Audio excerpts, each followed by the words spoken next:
What's up, everybody?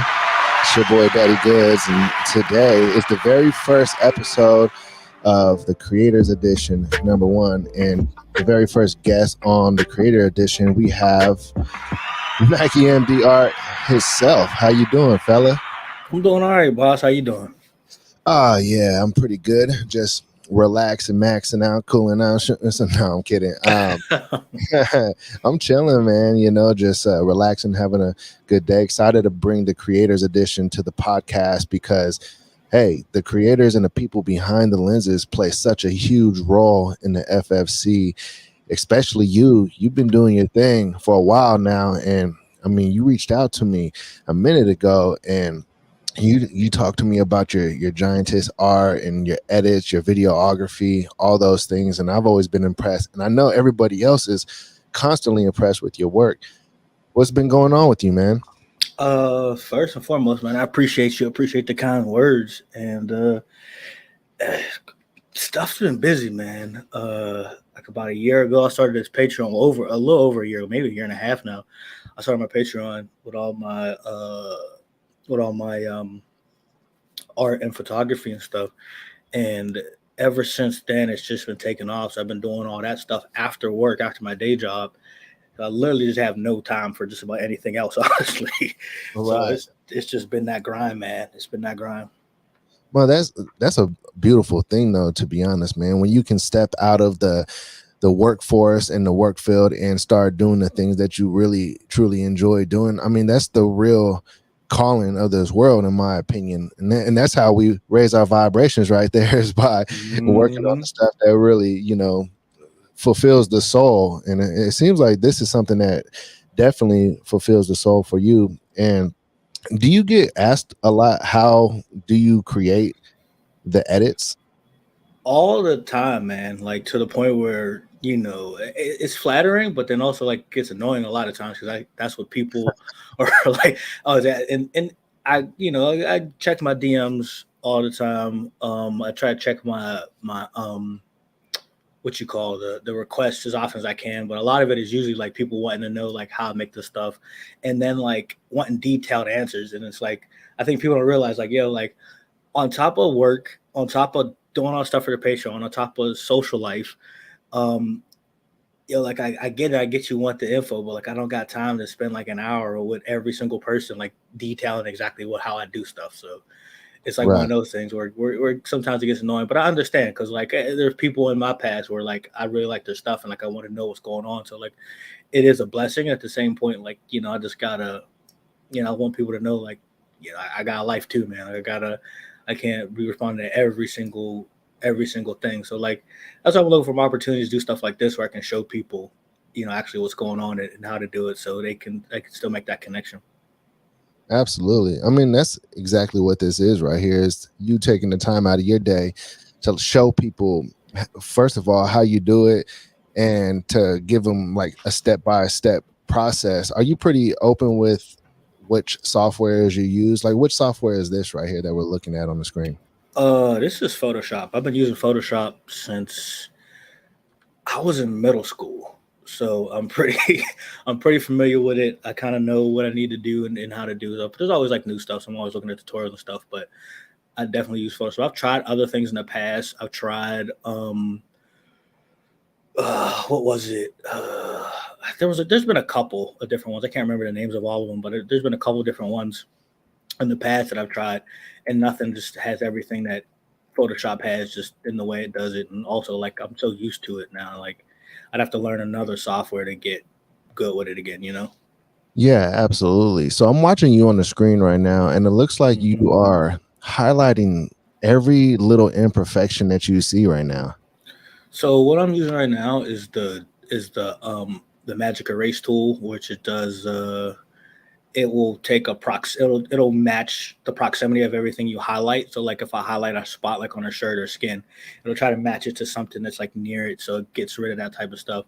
One, it keeps images clean, but then two, like I think one of the reasons why a lot of models and stuff will work with me, they might not work with anyone else doing this genre, because it's kind of like if you haven't heard of this type of stuff before, like it's one of those things where like a lot of people are kind of like, yeah, okay, or like the people who are doing it aren't taking the time to make sure the models look good, like a professional photographer would. A lot of times people take pictures, do stuff, and just leave it how it is. And like just like anybody, if someone takes a picture of you that's supposed to be a professional and like they're not making it look like other professional work you've seen, then you're kind of hesitant to keep working with that person, keep going to that person for like photos and stuff. Absolutely. I would imagine a lot of models tell you that they feel like absolutely beautiful, stunning when they're behind your lens. I've heard that before. A lot of the models I work with usually work with other professional photographers, like the model I'm using right now, Sunday. She does as well. Um, it's more along the lines of like they've never seen any like photography like this in this genre, like because Right. she had done like I think one of the other photographers she had worked with does some Mhm. stuff like does some foot photography, but she didn't look anything like what I was doing. So it's more along those lines.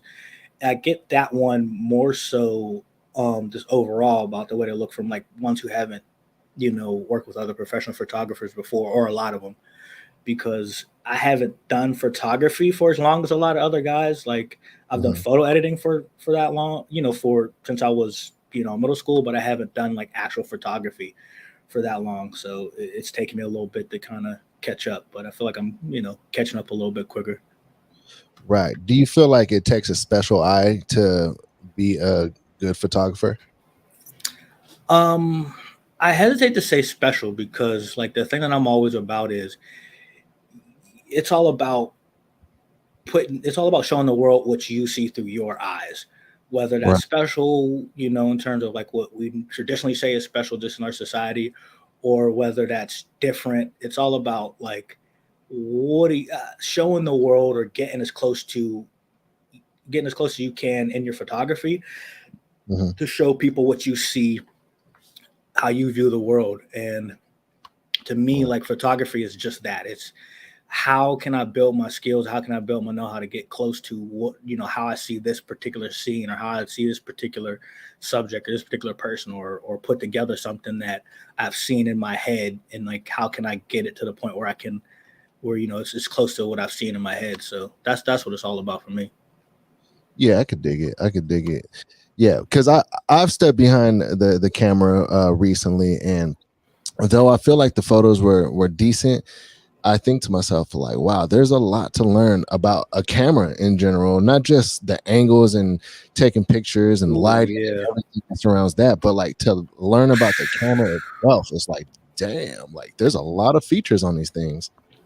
It took me a long time because I had not worked with a camera as advanced as the one that I have now. I work with a Sony A7 III. And it just took me a long time, just like anything, to just learn how to use the camera, what its features were. But also, like, I don't know how to put it. It's like learning your car. Like what your car can do, and like where you gotta compensate for like where your car can't do so much. Like all right, I'm gonna have to put a little more gas on this hill than I might on someone else's car because this is how my car works. It's the same with a camera. Like the more time you spend with it, what you need to do, how you can push it, how you can't push it, what types of things, will work in terms of how you push it. So it's the same thing. It takes a long time to kind of learn it. And that's a lot of reason why a lot of people will stick with um, the same type of camera throughout their career, same types of cameras throughout their career, because it takes a little bit to learn all that stuff.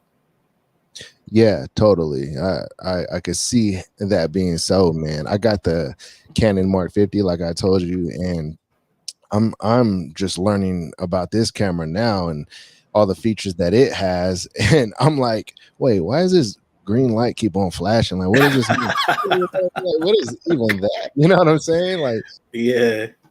geez. But I figured out enough to be able to stream with it. So, I'm excited about that. Oh yeah. No, that's definitely dope. You can't go wrong with a Canon, man. They're one of the industry standard cameras. Yeah, that's what I've been told. What kind of camera would you recommend from your perspective? Honestly, like I said, you can't go wrong with any type of pro level camera from some of the major brands, like a Canon, a Fuji, Sony, Panasonic. Like you go with any of those brands, you're pretty good for just about anything you're doing. The only differences, in my opinion, are like how they process colors, things like that. Do they look better to your eye? And then like the technology they use in it. Like Sony's autofocus is really, really good. Probably the best in the market, particularly when you're using Sony lenses as well. That was important to me. So it's all about what's important to you in that camera and how you're going to use it. That kind of, informs like what brand you're going to use or whatnot. So Right. Dude, I've never seen anybody go into this much detail, and you're just getting started on this right now. yeah, it's all in the details for me. I'm gonna have to exit out and then come back out into this one. Every once in a while, one thing I've been noticing with the new Photoshop Cloud versions is like when I'm using this, what I was the pen tool, or I'm basically cutting her out. It stops responding, so I got to go back in and out. So that might happen a couple times. Yeah. I guess that just all has to do with like the processors on the computers and whatnot, huh? I have no idea what it is because I've tried to look that issue up online, and like I can't either find someone who's having the same issues that are just posting about it, and or like anyone who's found a way to found out what the reason is behind it. Because like I got my computer's pretty decent, man. Like 64 gigabytes of RAM, nice processor, terabyte of memory, so it shouldn't have any issues. I think it's more so about something's going on with the program. Right. So on Photoshop, do they not have a simpler way to cut an image out of the background? They definitely do. For me, and it's gotten better, but for me, it doesn't give me the control that I like to have in the Right. details, because it's a lot like when you're doing like computer graphics or something, or like something on screen. You're watching a movie that has computer graphics, and like when something's not right, you can't even put your finger on sometimes why you can tell something's done with a computer and not like a human, or it's not a human, or it's not on film. You're like, yeah, something about that doesn't look right. A lot of times it's all in the details, like how detailed that actual graphic is the lighting on it right? And these are Right. things that like we know instinctively, but we may not be able to like talk about or explain because we don't know the science behind it. So Right. like a lot of times that I'll see what edits that are done, and I can tell a lot of times what edits are done by like the auto select tool or quick selection. It's like there are little edges that maybe a little jagged, or there's a part of it that's not as blurred out as it should be in relation to the background, and we'll get into a little bit of the visuals of that as I go along. That it should be, and there are tutorials online where you can nail down and get that stuff pretty close, but Right. back when I started using Photoshop and back when I started doing edits, those selection tools weren't as advanced. So like I learned how to do this and get this much control through using a pen tool to cut things out. Like that's how I learned. And like at this point, I've gotten so comfortable with it and what I can do with it, that it's the way I like to do it. And there'll be a couple of things that I'm going to do here after I cut her out with the pen tool that I'll show you, that you can only kind of do with the pen tool quickly and accurately, so Got you. yeah, it takes a little bit. It really does. This has to be what separates your art from anybody else, honestly. Right here is like the fine details, and I'm sure if somebody is also into this kind of art, they'd probably be watching this right now, or they are watching this right now, thinking to themselves like, okay, this is a great learning experience, because I think most people would immediately go to the quicker solution. Like I know me personally, I would have just quick erase and I would have been on to the next phase of this process. But the fine tuning of the edges and the details, that really plays a significant role in your opinion, and especially with whatever the next phase is. I could tell. Yeah, it's for me, I think personally it's two different things I won't say different, but they're two things that are similar. And the reason why I continue to even do it this way too is I get that control and everything I was talking about, and then like when I'm doing different effects like shadowing and things like that I have to add, it makes it a little bit easier on different parts of the body to separate them. And I'll show you what I mean by that when I get into that. But then also like it's part of what like mentally like primes my mind for what I got to do.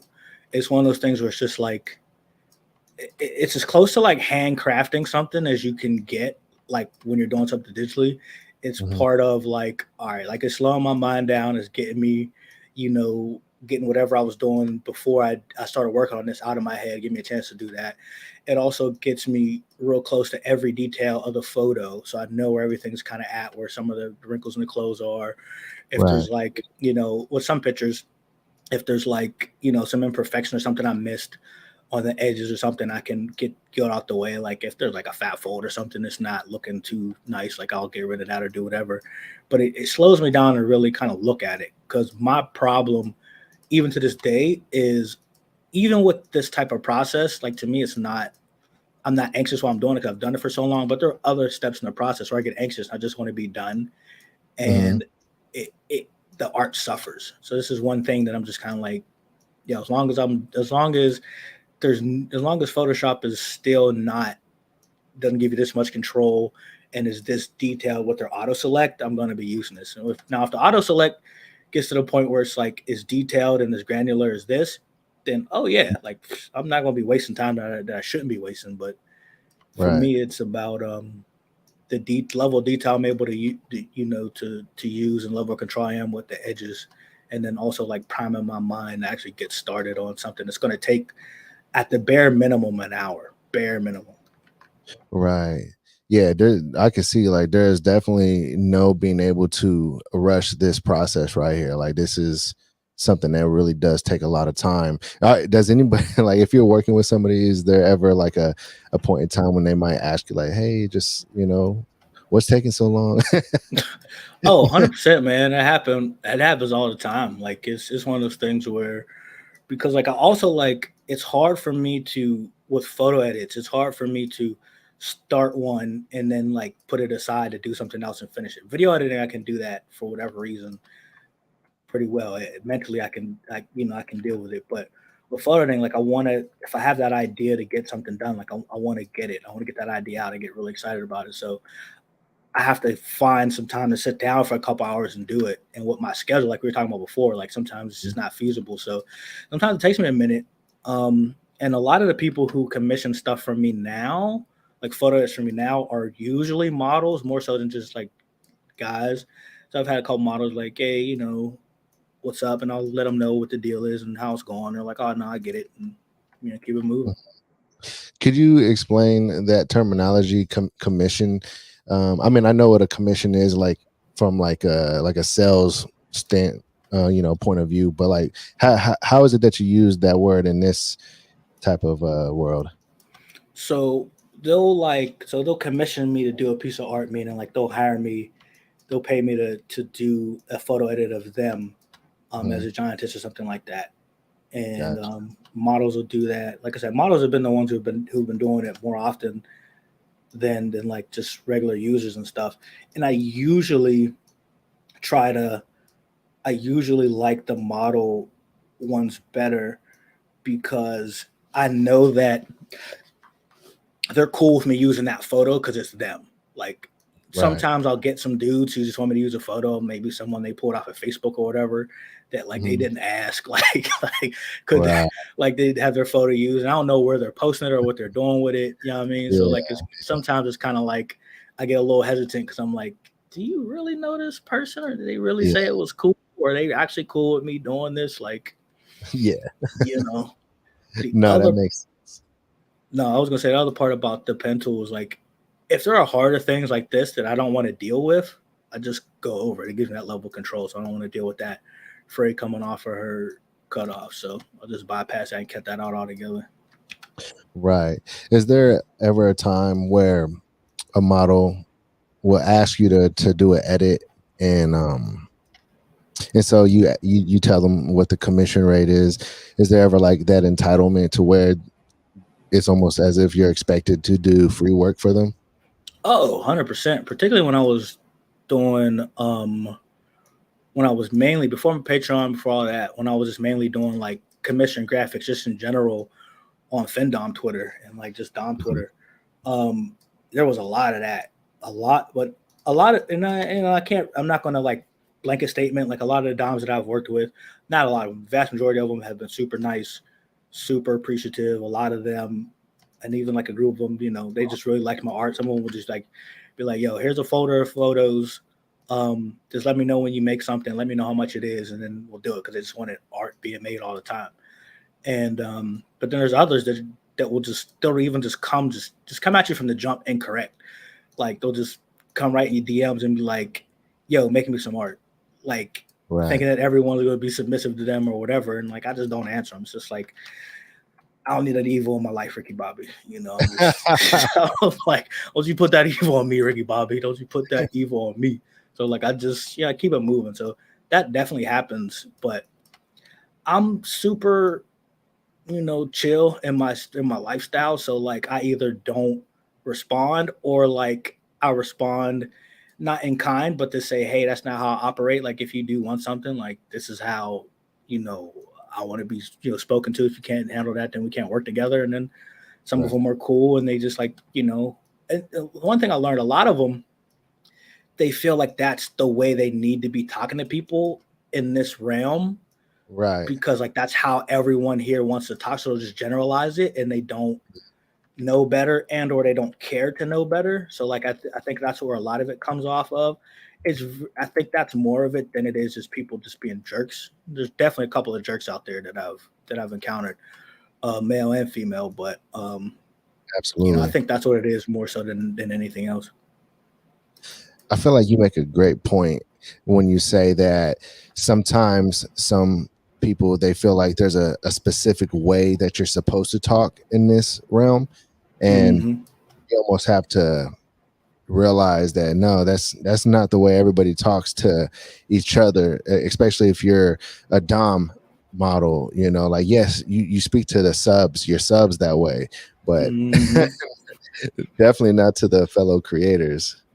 Yeah, fellow creators, but just anyone the first time you're meeting them. Like, you know what I mean? Like, I think like people don't, I think a big problem we have as in societies in general is like people don't correlate how they talk to people via DM the same exact way they would if you were in front of that person in real life. Like, they don't connect the two a lot of the times. And it's like, why wouldn't you? It's still a person on the other end of that DM. You know what I mean? Like I think I think with the way we use internet now, like I think people don't, make that correlation as often as they should.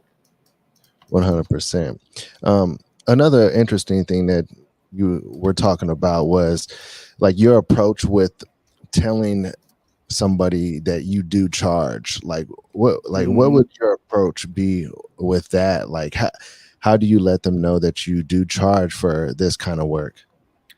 When I first started, it was just like I assumed that people knew, so then I would get to that part like at the end of a conversation, and then if it was someone who wasn't willing to pay, like then I just wasted like however long it took me to DM with people. I'm upfront with them, just like, all right, like if they come in and say, hey, I'll like, because usually what this starts with people who don't know that I charge, model and or just like a random person. It's like they'll, hey man, love your art, been a fan for years, or love what you're doing. It's super different. I need to get one done of me or done of somebody else. I'm like, all right, cool. Like I just let you know I charge for them, blah, blah, blah, blah. 50% of the people who start the conversation off that way, where they talk about how much they love your stuff and whatever, they're gone. Like they just straight ghost when I say like, yeah, just let you know I charge. Like they just ghost. You don't hear back from them. I'm like, hey, you still want that piece? Nothing. Crickets. Right. That's just my experience. It's not like how I feel about it. Like that's just my experience. 25% of them, hit you back and say, oh, I didn't know you charged. I don't know if I want to pay for it. And like, that's real. Like if someone tells me, like, I'm not going to sit here and just act some type of way about it. Like your money, you do whatever you want with it. You didn't know something. I gave you new information about something you didn't know about, and then now you gotta adjust yourself accordingly, and they do. And like I got no problems with that. There have been many a times where I thought something was a certain price, and when someone told me the real price, I was like, yeah man, I don't know if I can swing that. And then I got to keep it moving, and like I don't have a problem with that. I haven't wasted any time in that arena. Then you get to people who say, oh, what you should do should be free, blah blah blah blah, and then I'm just like, well, you just told me how much you liked all my stuff, and now you just go sit here and just like disrespect it to my face and say like, yo, Right. the bare minimum of an hour, and usually the median of like 2 or 3 hours that I put in on this piece that I'm going to be making for you, Right. isn't worth like that. My time spent on that isn't worth your money. Then yo, yeah, get the hell out of my DMs. Like I ain't got that. I ain't got that the patience for that. Absolutely. I mean, like already right here, we're about 30 minutes in, and we're still getting started on this piece right here. Mm-hmm.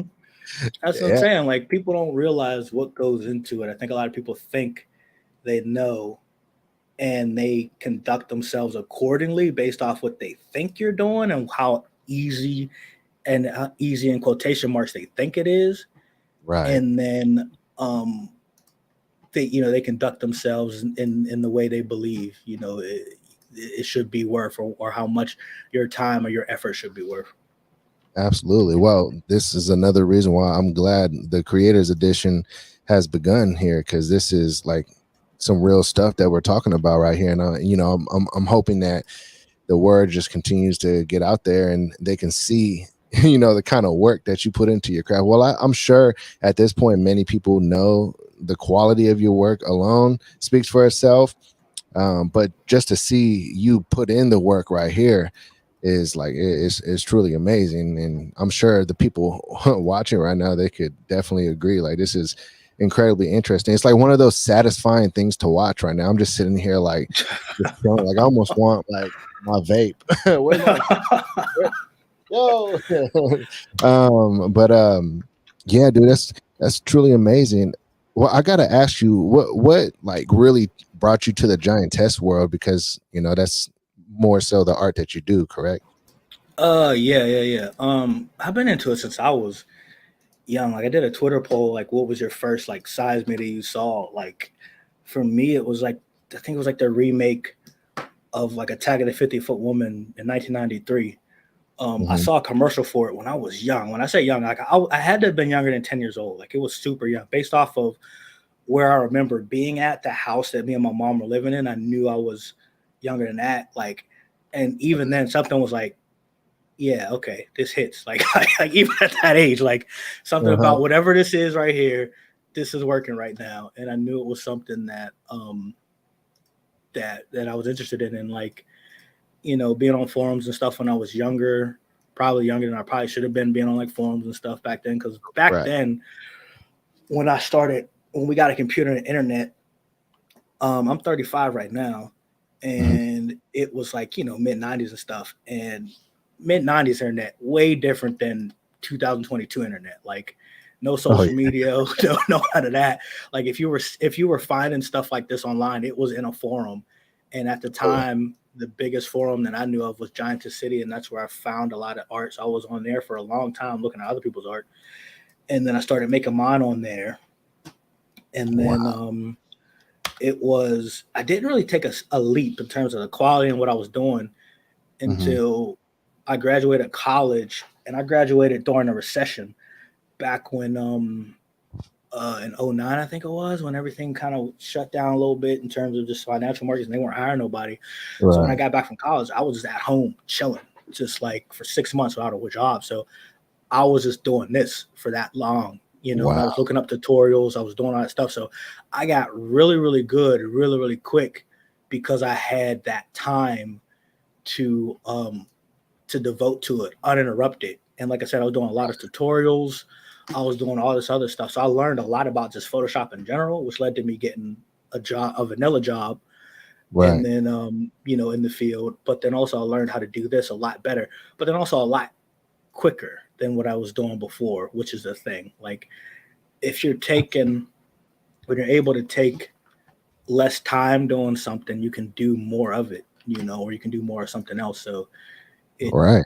or you can do more complicated stuff, because like the stuff that's less complicated becomes real quick for you to do, and then you can work on the more intricate stuff. So Yeah, no, absolutely.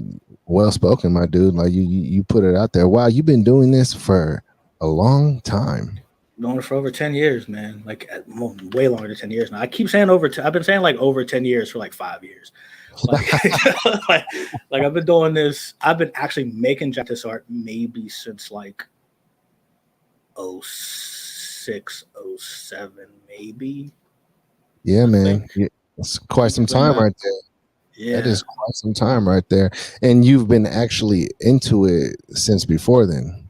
Yeah. So just like looking at other people's art, stuff like that. So it was always one of those things for me where it was like I just decided like I needed to, what I was seeing wasn't what it was cool, but it wasn't what I wanted to see. And I always Right. believe like, go make what you want to see. And so that's kind of what I did. I went out there and I started making the type of art that I wanted to see and from the perspectives that I wanted to see. And like I got pretty well known, fairly well known in that community on the forum on Giantess City. And then I thought just like my mindset with anything else is like, okay, what's the next thing? Like what's the next area in whatever form or field I'm in? And Right. that was back when social media was just kind of getting started. And I was like, yo, like I gotta take my art to social media because back then there wasn't a lot of it on social media when I started posting on there. There was some, but there wasn't as much as there is now. Like a lot of editors just being on there, and I was like, yo, like that's the place to get more people to view my stuff. I want to see it. Like at this point now, with the way the internet's changing, like that's where people are going to be at. They were already there. They're not going to be looking for forums anymore the same way they used to. Right. So the first place they're going to see stuff is going to be on social media. So I got to figure out a way to get a foothold there. And like, it took me a long time to catch on. I think people see on my art page, like the 15K and it's like, Mhm. all right, cool. Like it must've been like that from the jump. Like I remember it took me like a year to get like 1,000 people when I first started that page back in Right. the day. Like it took a minute. It took a hot Yeah, ass minute. dude. Organic growth it takes time at first. It always takes time. That's Yeah. exactly what it was. And that's what I wanted. I wanted organic growth. I know I didn't want to pay for anything. One, because I wasn't making no money off it at the time. And then two, it was Right. just like I was just doing it for fun. It was just like, hey, I'll do it when I want to do it. I'm not putting that much effort into it. Like if I do something this week, cool. And if I don't do something for like a couple months, cool too. You know what I mean? Right. Like it was Right. more that type of thing. I wasn't yet the person I am now, where like I'm making like 1 to 2 pieces a week. When Mhm. before I was maybe doing like one every month or so. Or if I felt particularly inspired, I would do like maybe 1 or 2 a week or 1 or 2 every other 2 weeks if I was really feeling like the inspiration to make something. And now it's kind of like different. Like I've gotten to the mode where like, oh, I got to make something whether I'm inspired or not. And it took me a long place to get to that point where I knew how to do that because it's a hard thing as an artist. And particularly the way I was used to doing art, it's a hard thing to do art. It was a hard thing for me to do art if I wasn't inspired to do it. And Right. now it's one of those things where like I can do it whether I'm inspired or not. Like I know how to look for inspiration or find it in other places than just wait for it to come to me. Absolutely. Hey, I gotta say real quick, like, so do you see right above her knee right there, the Captain America looking flag looking thing right there? Yeah. Over to the left a little more, there's a super creepy character in the window. I just I wanted to point that out. Oh, I think that's a mannequin. Okay. I think that's some stuff on there, but it does look like that. Oh my goodness. I was like, who is looking at us through the window? Yo, honestly, only the I think only the people who see this one will be able to pick that one out. I think it's something that once you pull back and you get the whole thing, once we're all done, people will be on the action that's going on. I think the people Right. who watch this will be like, yo, there's the Easter egg in there, man. I gotta look at that creepy dude. Right. Like I saw it on the podcast, man. That thing in the window was weird looking. Dude, like, do you ever look for Easter eggs when you're editing these photos or catch them accidentally? Yeah, I used to put them in my photos all the time. Now I don't do it as much, but I used to put like a little thing in there and then like ask people to find it or whatever.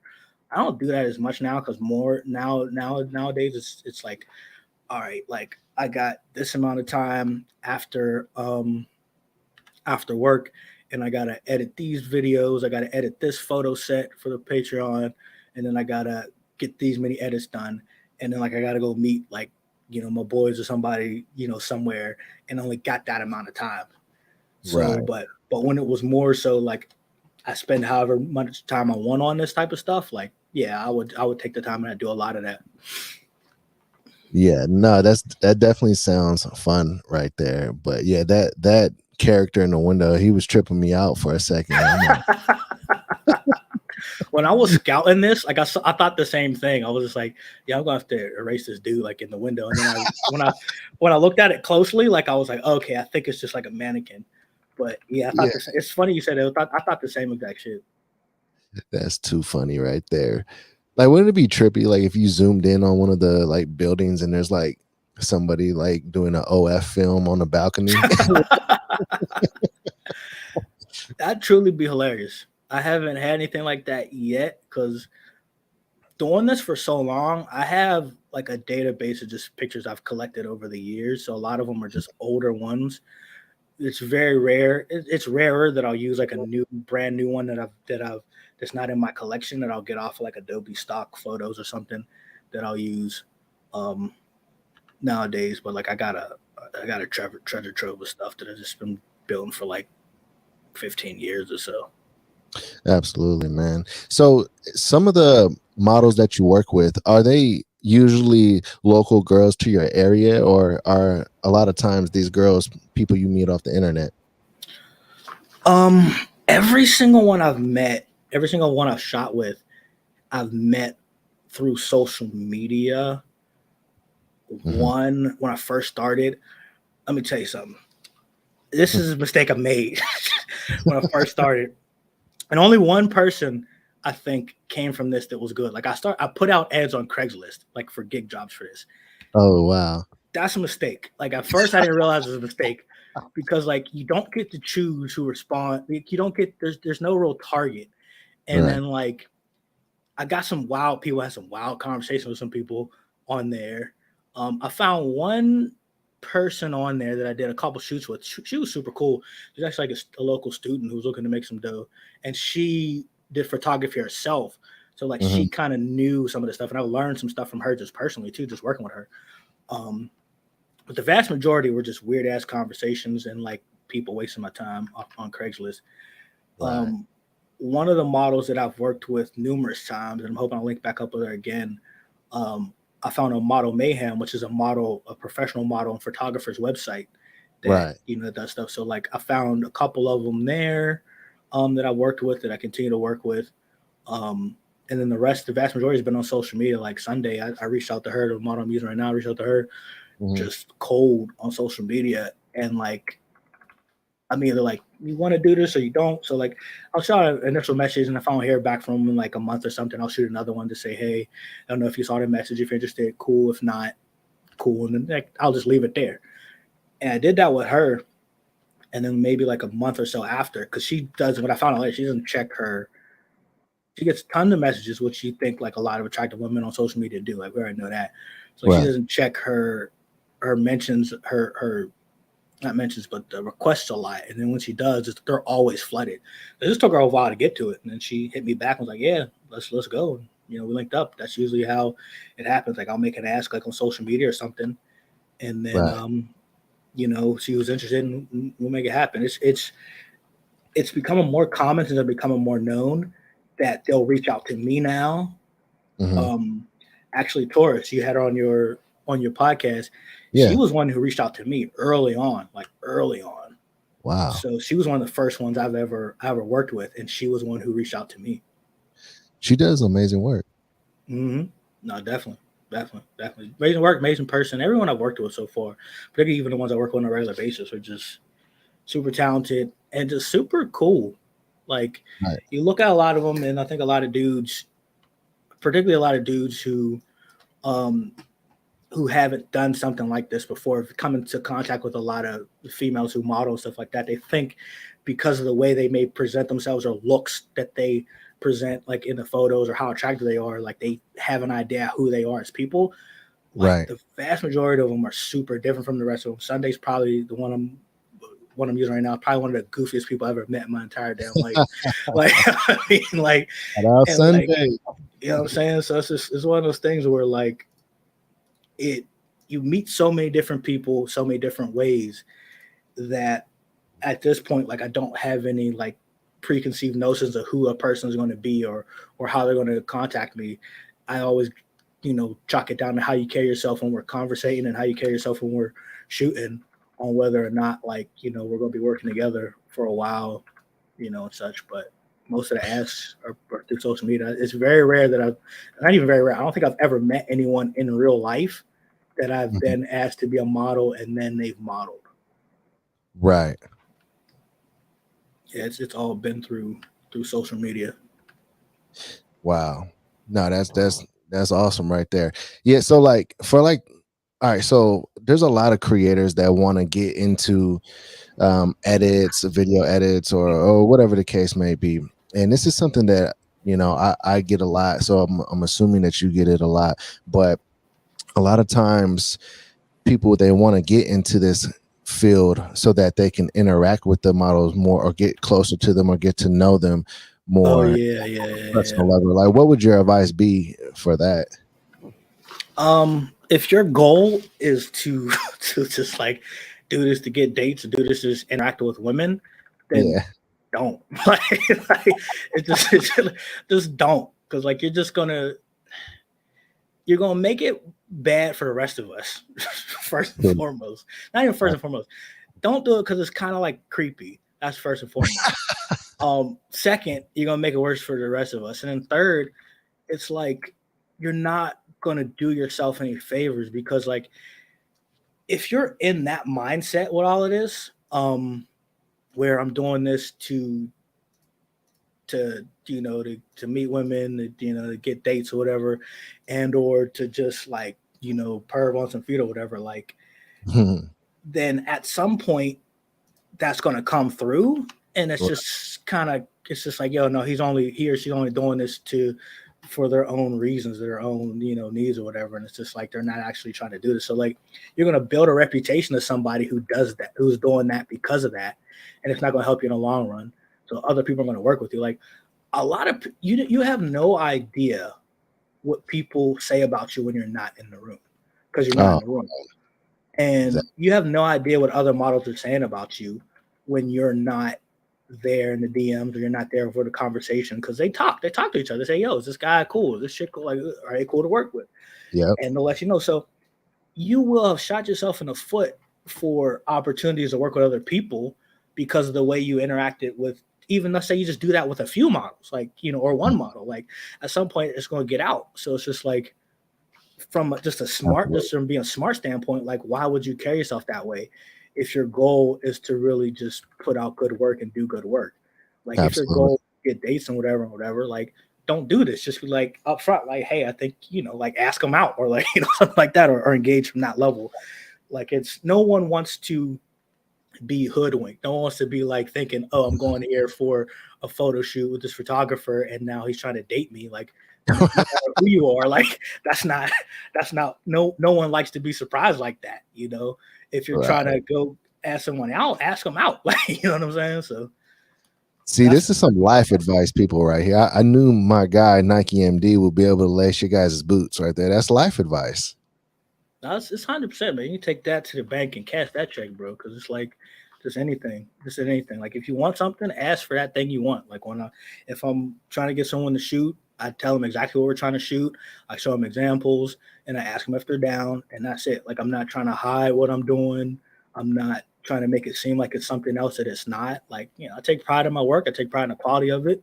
So when I present it as such. And there have been models who weren't into it and haven't gotten back to me. And I'm all right, cool.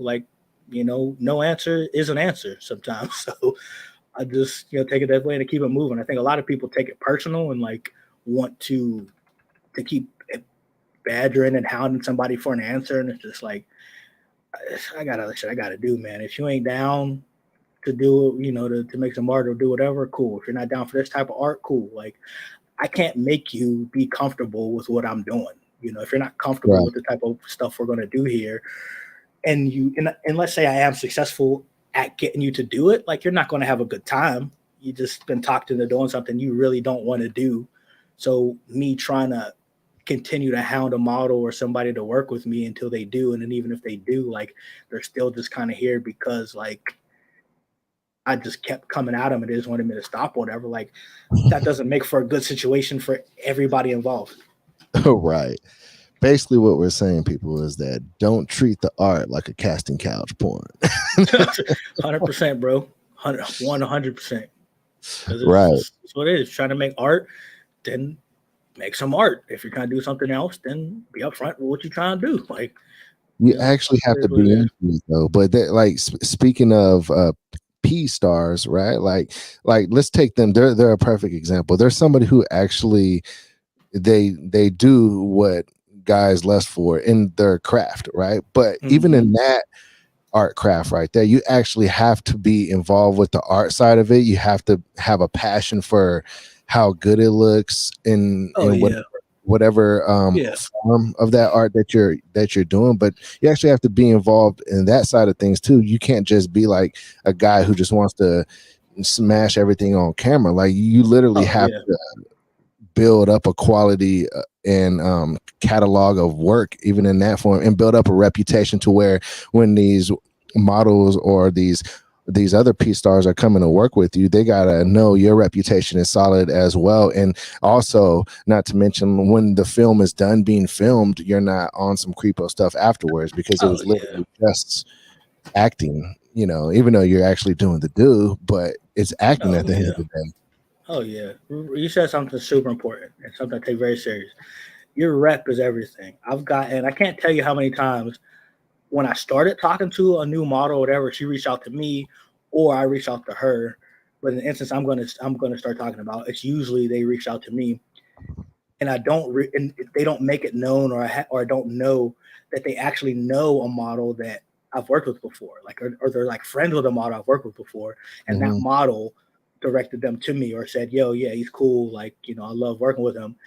So like if I start a conversation or I'm weird or like my rep isn't good, like models aren't going to give me that okay. And it makes it makes everything we're trying to do easier, because a lot of times, even on my Patreon and DMs, like people ask me like, well, how do you get these girls to do this?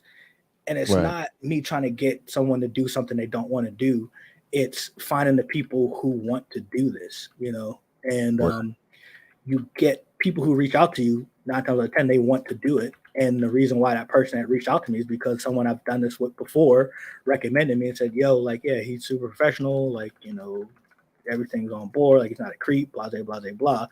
And there's no better reference, you know, of yourself as, you know, from someone, you know, who knows them, you know, just directly just saying, hey, like, I think you'll work well, or like what this guy's doing, you know, and how he carries himself. Yeah, absolutely. So can you explain to people your step in the process right now? Because I'm watching and I'm unsure. So what I'm doing now is I'm just shadowing. So Gotcha. it happens gradually, so it may be hard to pick up on. So like I shadowed her to make her look more like she's a part of the scene, as you can see, like when I'm clicking it on and flipping it on and off. Gotcha. So like I literally just went in there and just painted on those shadows, because I know the light's coming from this side of her. So I wanted to make it look a little bit more, because the place where we actually took the original picture was super white. Like it had white background. She was on a white floor. So you get all this. So the light was coming from the same direction, but you get all this extra bounce that comes up from this side that doesn't deepen those shadows as much as is deepened in the actual photo that we're working on. Because there's like, you know, all the tones and stuff are darker on this side than white. So like it's going to create a deeper shadow, as you can see, like in the actual photo. So it's just matching her better up with that. Adding the shadow of her on the ground. I think a lot of people forget that when they're doing photo edits. They forget, or they don't know how to cast like an accurate shadow of somebody when they're on the ground, like their effect in the environment. So that's a lot of what I just did. It happens gradually, so sometimes it can be hard to kind of see what the deal's happening. No, that's interesting actually, because like I feel like that's a very, very necessary part in these edits. You got to look at the fine details, like the direction the sun is coming from, where shadows would actually be. Like that really, you got to have like the vision for that. Oh yeah, it's one of the things that I learned through photography as well. So like both things kind of feed into each other, but It was also one of the things that I learned kind of over time when you're doing this and you're just looking at stuff and asking like why, and looking at it, like wondering why it's not looking as real as you wanted to. But it also came from a lot of tutorials, watching a lot of tutorials and people who do this talk about it. A lot of people ask me like, to teach them how to do this step by step. And I'm like, yo, best teacher you can have is YouTube, man. That's honestly where I learned it, a lot of it. Like I knew how to use the software, but I didn't know how to make an edit look real or look like it's in the photo until I started doing YouTube tutorials and actually sitting down and doing like hours and hours and hours of them. And every once in a while now, like I'll go on and try to, and I'll just watch them as entertainment now, which is, a lot of people think I'm weird. Last chick I was dating thought that was weird, but I literally enjoy this. That's why I was like, yo, I gotta make this profession. There's no other profession I had where like I'm looking up ways to get better at the profession as entertainment. You know what I mean? Like, that was one of the ways I knew, like, yo, I need to find some way to make this my main job. Because if there's nothing else that I'm doing right now that I treat like this. Right. I see what you're saying. So aside from the art side of things and you enjoying this art, I feel like, what kind of do you typically date taller women? Like, is that something that you carry over into your actual life? Yes. It's not something that's like something that I'm kind of like, all right, like this chick ain't tall, like taller than me or whatever. So like I'm not like she's out. I'm definitely attracted to taller women. If she's taller than me, plus if she runs same height, plus. But more so anything else, it's like, is she a good person? I think more so anything for me, really. Is she funny? Can she laugh? And is she just a decent person overall? Like that's my biggest thing. Like if you're not a good person and you're not a chill person as well, like if you come with a whole lot of drama, I did that in my 20s, man. It's just not. That's the worst, man. It's just not worth it at the end. Like however good she is in the bed or however other chemistry y'all got, after a while, like if you're trying to do something long term with this person, like and they're nothing but drama, it's just exhausting, man. It just is. Oh man, who are you telling, man? That's why I ended up knowing Goodz though, because we get along and we work well with each other and we know how to evolve with each other and grow in a lot of ways. But before that, I experienced all those things too, man. Like I was feeling like that guy on the screen right here, just like, dude, I was working at a bank once upon a time, and I was literally this dude right there. I had a suit on and I had an ex to the bank and came and slapped me right at my job, made my teeth bleed and everything. Damn, man. Yeah, dude. Snap.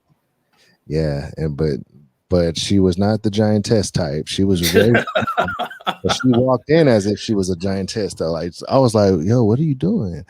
And she was just like, I heard what you did, and just slapped me. I'm like, oh shit. Damn. Really? Yeah. Damn. She did me dirty right at my job. Dang, bro. She called your boy, man. Hey, man. That's wild. That's super bold. That is super bold. Yeah, it is super bold, but man, son, that's just the way it goes sometimes, man. Mm-hmm. But that's what's up, man. So yeah, so for you, it's more so about personality and just vibes and everything like that. Yeah, no, I asked that question because being so into the giantess art craft, it does spring that question right there. Like would you be into that like in real life rather as well? And like, and a lot of people when they think of me having a podcast that's based around what is based around the main theme, Mm-hmm. I get called by a lot of people who, may not know a lot about the FFC. Like they'll call me like the footman. Yeah, or they'll think that I'm like the most FFC enthused of all time. And I support it more than anything. A lot of people know that. But like I think it could be a misconception in a lot of ways when it comes to like personal life, that like if you know that I do this podcast, you don't have to like like hide your feet when I come around.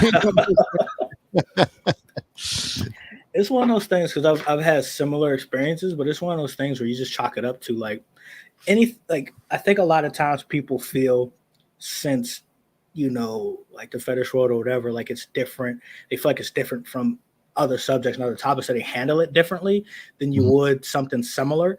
Like in real life, if someone wasn't down with what you were doing or didn't like you or whatever, 9 times out of 10, most people are just like, all right, well, F them then. Like, I mean, like if that's their problem, if however they feel about what I'm doing, is their problem. Like, I'm not going to change how I operate myself. So like, we either aren't, going to be, conversing, as much as we do, or that's just going to be them. Like in certain situations, you can't control who you're around. Like if it's family or whatever, it's just like family members who have different political views than you. It's just like, I'm gonna still love you. Like I may not like who you voted for, but like, you had a hand in raising me up or whatever it is. Like we just, we handle what we handle. I think a lot of people nowadays aren't comfortable being uncomfortable. And I think a lot of, I chalk that up to a lot of trends that we have now. Cause I feel like it was easier for us to be uncomfortable or deal with being uncomfortable because there was no outlet. Like nowadays, like, oh, I'm gonna just go hop on my phone and just be away from everybody and just disconnect.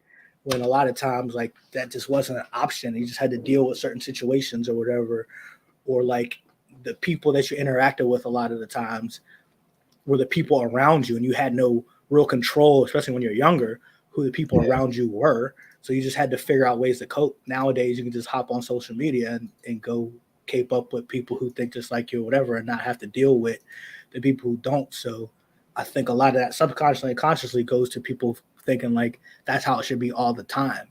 And it's just not, like, if you're dealing with people in real life, it's just not going to be like that all the time. So you just got to be able to deal with the people who either think you're weird or think whatever you're doing is weird or whatever. And if there are people that you can't, move away from in terms of like how you operate, your daily, then it's just, dealing with them the way you would deal with anybody else that, was giving you a hard time or whatever, or that you don't like. If they take it too far, then maybe we gotta, get the fisticuffing. And if they keep it below like a certain level, then it's just like, we just undefeated.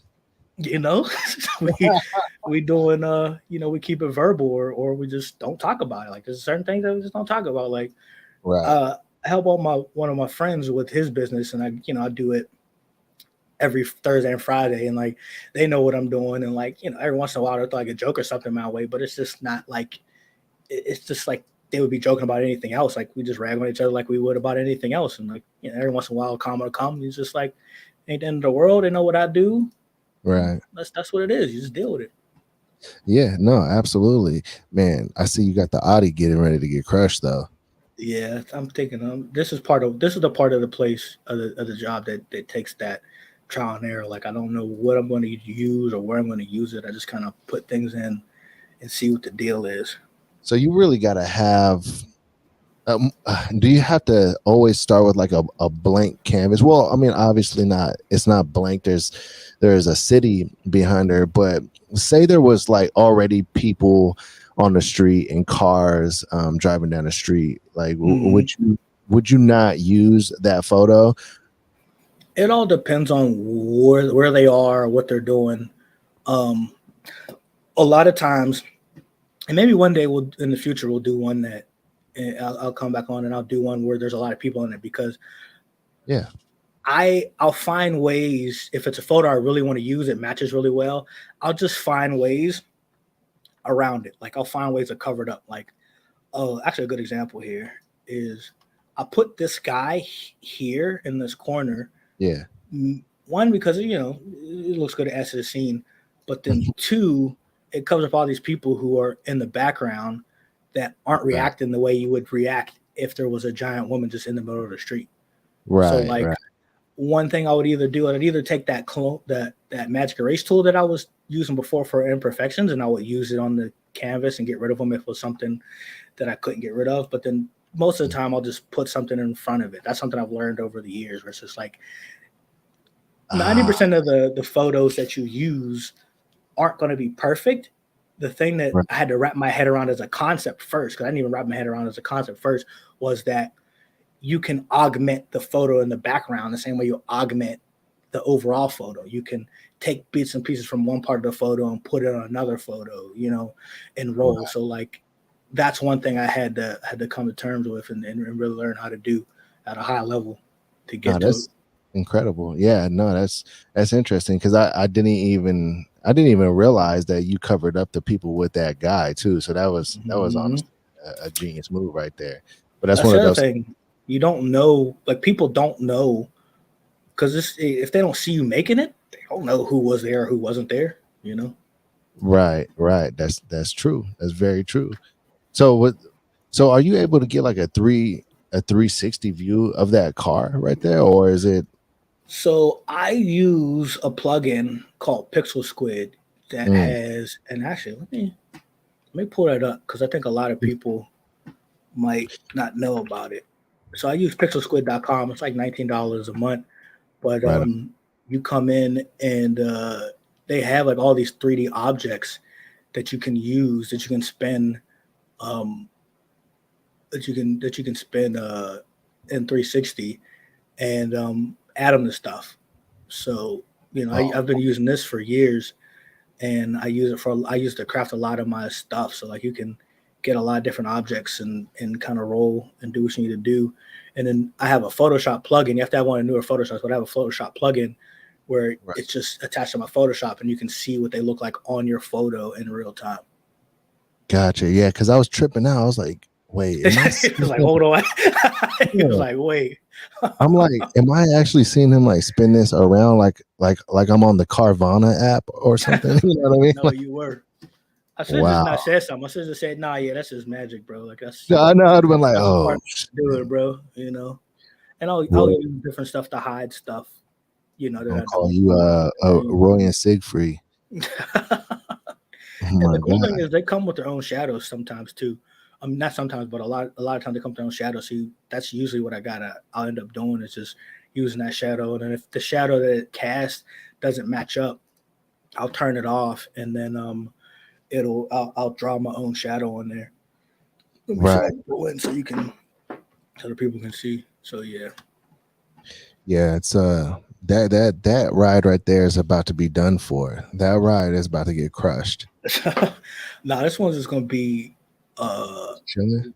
it's gonna be just scene setting. That's another big part of what I'm doing. It's like I try to create a scene Right. because of what I think would actually be happening. Like if there was suddenly like a giant check like in the middle of the city, like there's not a lot of people who would just keep driving.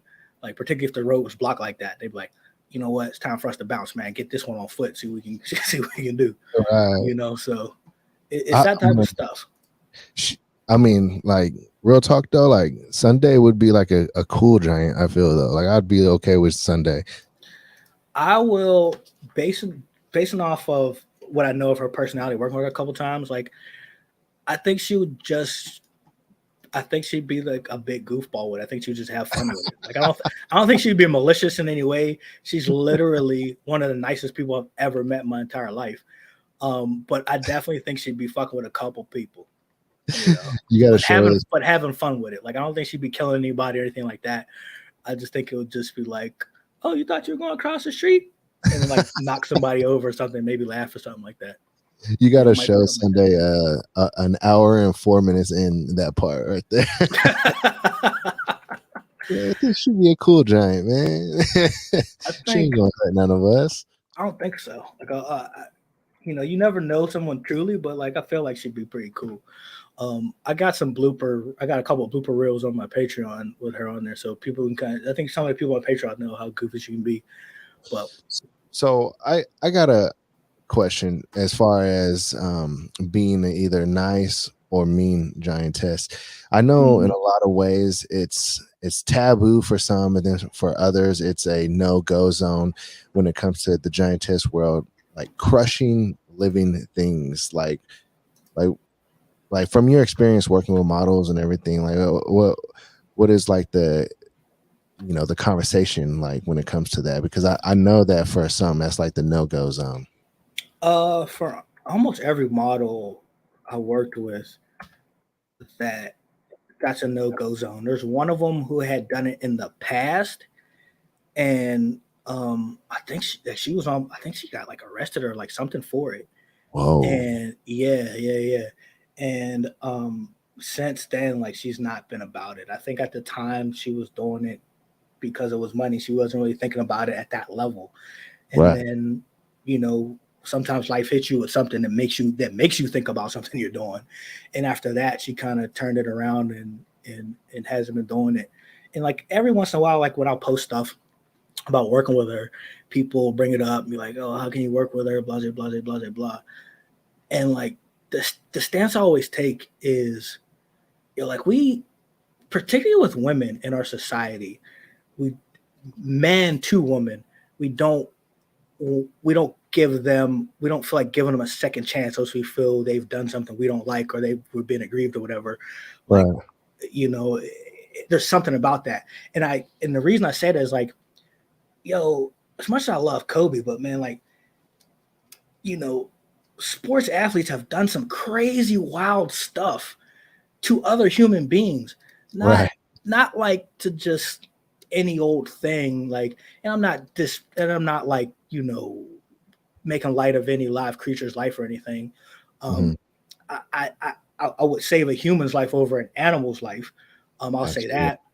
You know, if Right. that's controversial or whatever, so be it. But you know, if I had a chance to save an animal's life, I'm definitely gonna save an animal's life. You know, over killing it. But Right. I think people will take that more seriously than like athletes, dudes, any type of person. Sometimes even some types of women when it's just violence against other humans, and just be quick to forgive them, but Right. they're not quick to forgive like a woman or someone that they admire, that is female, that they do something that's not as serious or something that a guy or something has done, and just be like, F her, you know, and want to keep bringing that up. You know what I mean? Like I think they get the, you know, I don't think they get a fair shake on that. So like my whole thing is like, if you're not doing it no more, you've expressed your, you know, you've paid your debt, you express your, you know, how you felt about it, you know, in terms of feeling bad about it, and you're trying to make some changes, you're not doing it no more, then yeah, I'm gonna give you that second shot, you know, the same way I gave Kobe that second shot or whoever is that second shot. Like, you know, we all F up. Some people F up way more than others. Some people F up on purpose and then later realize not to be so cavalier in how they conduct themselves and how they do things and change. And like, I want to give them that chance. Right. No, I feel you on that. No, people definitely deserve second chances. Everybody has room for growing. At the end of the day, nobody's perfect. People are always going to make Mm-hmm. mistakes. Mm-hmm. If you keep making Um, the same mistake, that's something different. that is something different. Yeah, that's something completely different. Yeah, then you can reevaluate and make moves the way you got to make moves. But like Mm-hmm. take like the Logan Paul situation for instance. When he did Yeah. that forest in Japan. Do you remember that incident? No, I've heard of Logan Paul, but I don't think I heard of what you're talking about. So he did a video on YouTube where he went to the quote unquote suicide forest in Japan, and Okay. he, was doing a vlog, and in the vlog he had the people, that were like hanging from trees. Like he went to the actual forest and there was Oh actual wow, people hanging from trees, and he got you. put that on YouTube, of course, and went viral. And a lot of people separated themselves from him at that moment because of that incident. Since then, Mm-hmm. he's made a lot of progress towards winning people back over and what have you. But that's a situation right there where that could be a pretty hard one to recover from, like being so mindless of a sensitive topic like suicide, and then going to Yeah, or just to get content, just to get yeah, views. Like that's kind of crazy right there, right? definitely. I think, and I also think a lot of that has to do with um this constant need for content, you know, and people Right. in the sphere where like you get into a mode and a level like him, it's just like, you know, his whole livelihood's chapped around like, I need more provocative or content that's more engaging or whatever it is than I've been making. And when you've been doing it for as long as him at the level he has, you're always chasing after something that Yeah. that has more of that factor. And sometimes you lose sight of what is actually a right to do, and not Yeah, making any excuses for them. But I think a lot of people get caught up in that in terms of like absolutely. people will say like, well, how could you even think that was a good idea? And I think a lot of people, particularly got people around you who their livelihood is trapped up in whether you're making money and will be quick to say, oh yeah, that's a good idea, man, or whatever, and not really stop to think about like why it would be potentially a bad idea. Right. Yeah. No, I totally agree. Especially as a content creator myself, I feel like, you always want to be pumping out the next thing, and it almost becomes like an addiction. Like when it comes to Mm-hmm. content creation, like you love pleasing the crowd. That's kind of what Mm-hmm. happens, and you can sometimes, go too far, and then you got to kind of Oh pull yeah. back. You're like, oh shit, Oh yeah. 100%. 100%. It's one of those things where like you just gotta. And I'm glad I came at this. Everything I'm doing, marketing myself on social media, Mhm. my Patreon, all that type of stuff. I'm really really glad I came at it in my 30s, because if I was in my 20s Yeah. doing this in the current landscape we have in the world and just on social media in general, I don't know if I would have conducted myself the same way. Right. I really can't. I really couldn't say with any certainty. I would hope I would have, but I don't know if I could say with any certainty I would have conducted myself the same way, because in real life I've been through situations. I've had positions just with work in general. Just knowing how to treat people, how to carry myself. That I Mhm. don't know if I would have grew up in this online and then made my living online at that age, that I wouldn't have fallen victim to something similar, and Right. or thought that way if I didn't do something that was as extreme as what he did. Yeah, no, that was definitely crazy. But but you see, like at that time, I think that, well, I think it still is popular, but like ghost hunting and doing doing things or going to places that are risky or scary. I think that was really Mm-hmm. popular around that time, and it might still be. There might still be like ghost hunters on YouTube. There more than likely is. Uh, I think that's still a thing. That's one of those things that just that was cultural. Like that people were like, yo, like that's part of my culture now, and like they embrace that type of thing, because like there's nobody who who is like a fan of something like that. And I'm not saying something like that in terms of it being negative. I'm talking about something like that in terms of like how big it was, that like, that made it part of their daily to just like, yeah, I'm just done now. Like when something that gets that big and like it's part of your daily life and you're just watching it and doing all that stuff, it's part of you now. You know what I mean? right. Yeah, no doubt about it. Hey, so that not to stay on the negative, but just out of curiosity, that model that got arrested, what did she step on to get her arrested? I think it was like, I want to say a rodent. I don't know what kind. Gotcha. That's Okay. what I. That's what I want to. That's what I want to. That's what I want to say. It's been a while since I did that.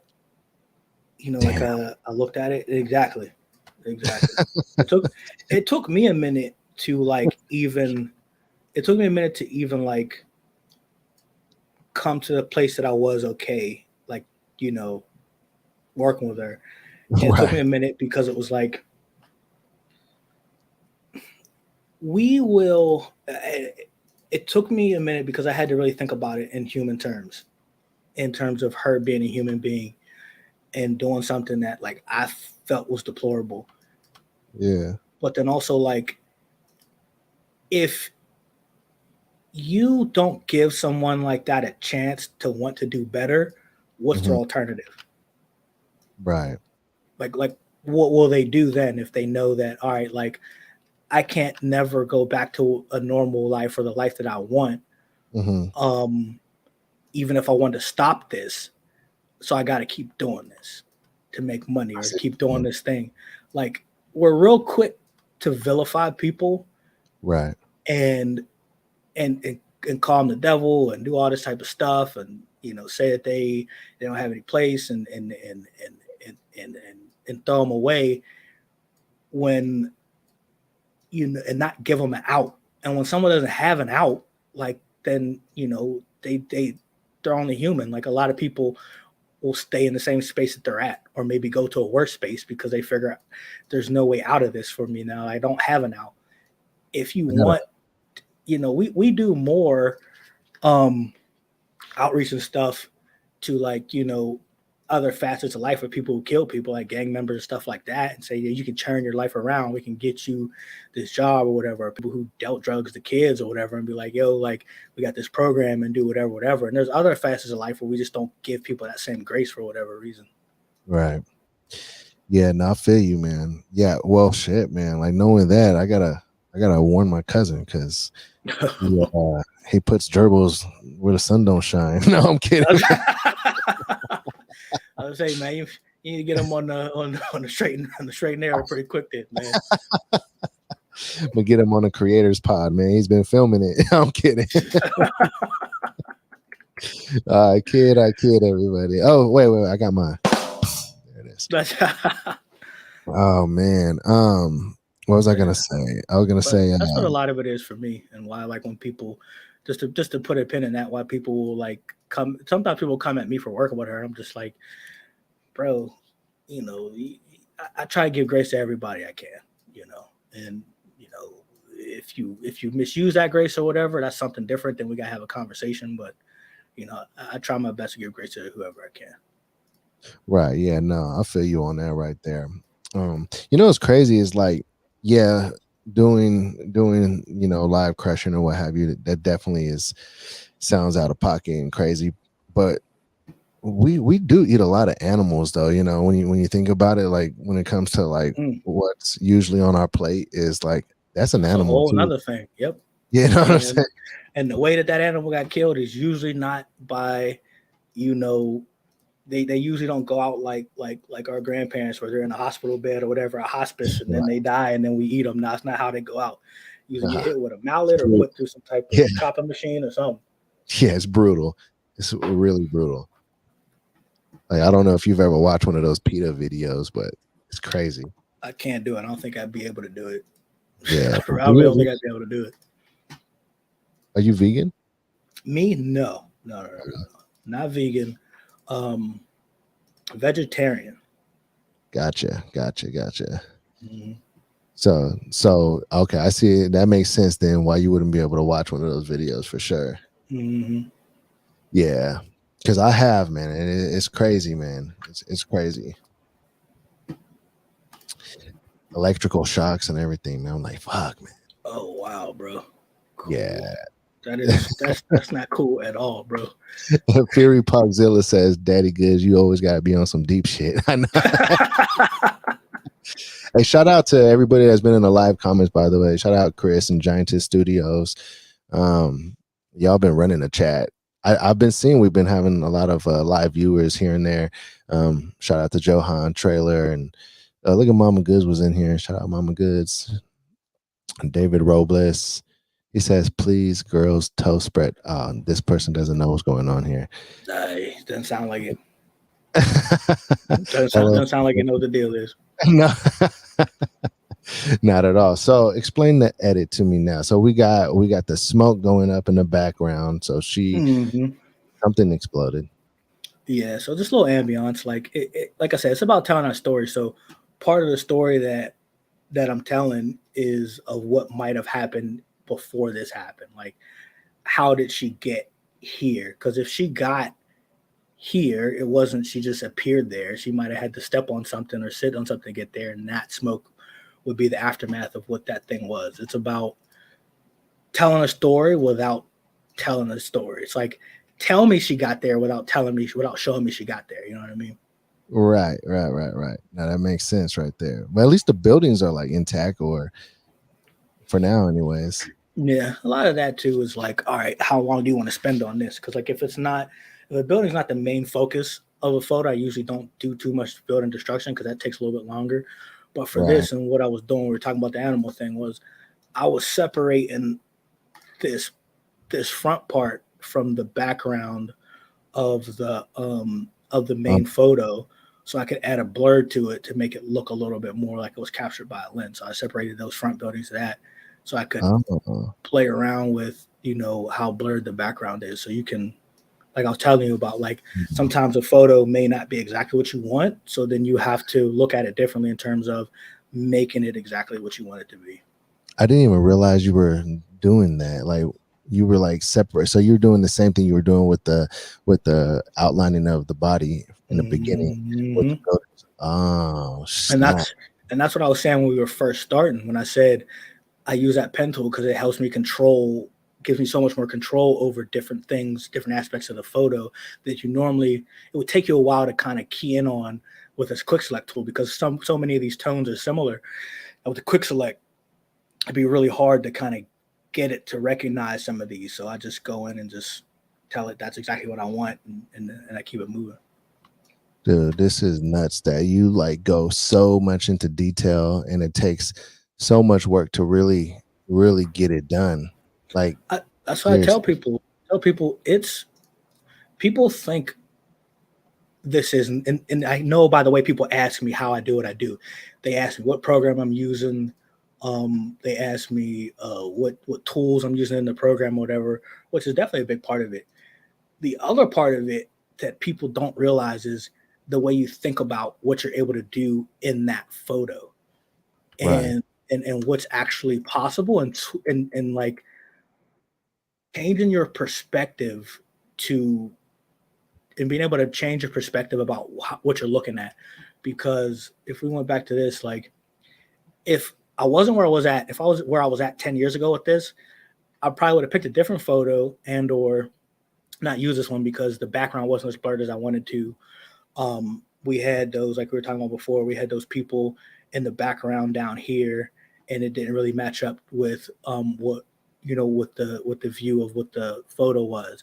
Over the years, I learned, well, you know, you can just put a dude right there, or you can just cut out the buildings in the foreground and keep them the same focus level as the model, and then just blur out the things in the background to make it Yeah. look like you have some depth in the photo. Right. Right. So Yeah. I didn't know it was something that before it wasn't I didn't know it was a possibility, and that's a lot of times what this is. It's like, do you in your head know what's possible, and do you in your head know what, you know, the perspective, you know, how to shift perspective on different things to make people think something's there when it's not, or make people, or just hide something there, you know, when it's actually there, and not have anyone know about it. Like it's the mental piece of it too. What would be your advice to creators looking to get into this kind of art right here? I would say the same thing I used to tell people a lot that used to like not like this answer, but it's it's just the answer. It's like, just start making stuff and don't stop. Like just make a ton of stuff. Like that's Yeah. how I got to where I was this level. There's no shortcut. There's like, I've made over like 1,500 pieces, like over the Yeah. time span I've been doing this. Like, and people will ask me, like, I'm just trying to make something just like you. I'm like, yo, then you got to put the time in. Like you got to start with just like finding things, or subject matter or whatever in this, or subgenres in this field that you're interested in, and then going on YouTube, figuring out how to do things, figuring out what software programs right for you. I know a lot of people don't like Photoshop because they got to pay for it monthly, and I get that. So, you know, find a program that is right for you, get some tutorials on it, and just get to work, man. You know, because 70% of what I've learned has been through trial and error, in terms of making a piece and being too ambitious and realizing, yo, I just don't got the skills for that yet, and just like having to stop. I probably got like 100 pieces that no one's ever seen that never got finished because like I just didn't have the skill set at the time, or the concept didn't work. But I learned something while I was making them. You know what I'm saying? Right. Like, all right. So, what about like for the people that they do get into it, they start making pieces and they start having some progress or what have you, and people are enjoying the work. So, what happens like when they feel like, oh, they're not where they think they should be, and they kind of lose the motivation a little bit. Do you feel like that that there's a good piece of motivation you can give for that kind of scenario? Um, stop. thinking about it that hard. I mean, because, and I say it from experience because I used to be that person. Yeah. Put your onus on doing the work. And I used to hear this a lot, and I didn't believe it until it actually happened. And I think a lot of times nowadays, people want something to happen quickly, and they want it to happen on their timeline, and they want to get to this certain level now, when like the only way to get to a certain level is in 2 years. You know what I mean? Like, it's one of those things where it's just like, be realistic with what you're trying to do. And if you're trying to learn a whole new software program and you're just now getting good at it, and then you've gotten good at edits and stuff like that, and you're not getting the recognition or whatever it is that you want to get, don't shift that effort over from trying to get better at my craft at all costs, or not at all costs, but trying to get better at my craft and putting as much of my energy as I can into that, instead into trying to find credit or try to find acceptance, or that's not the word I'm looking for, or the real word I'm trying to look for is escaping me, but trying to get someone to co-sign on what you're doing and giving you the props that you want.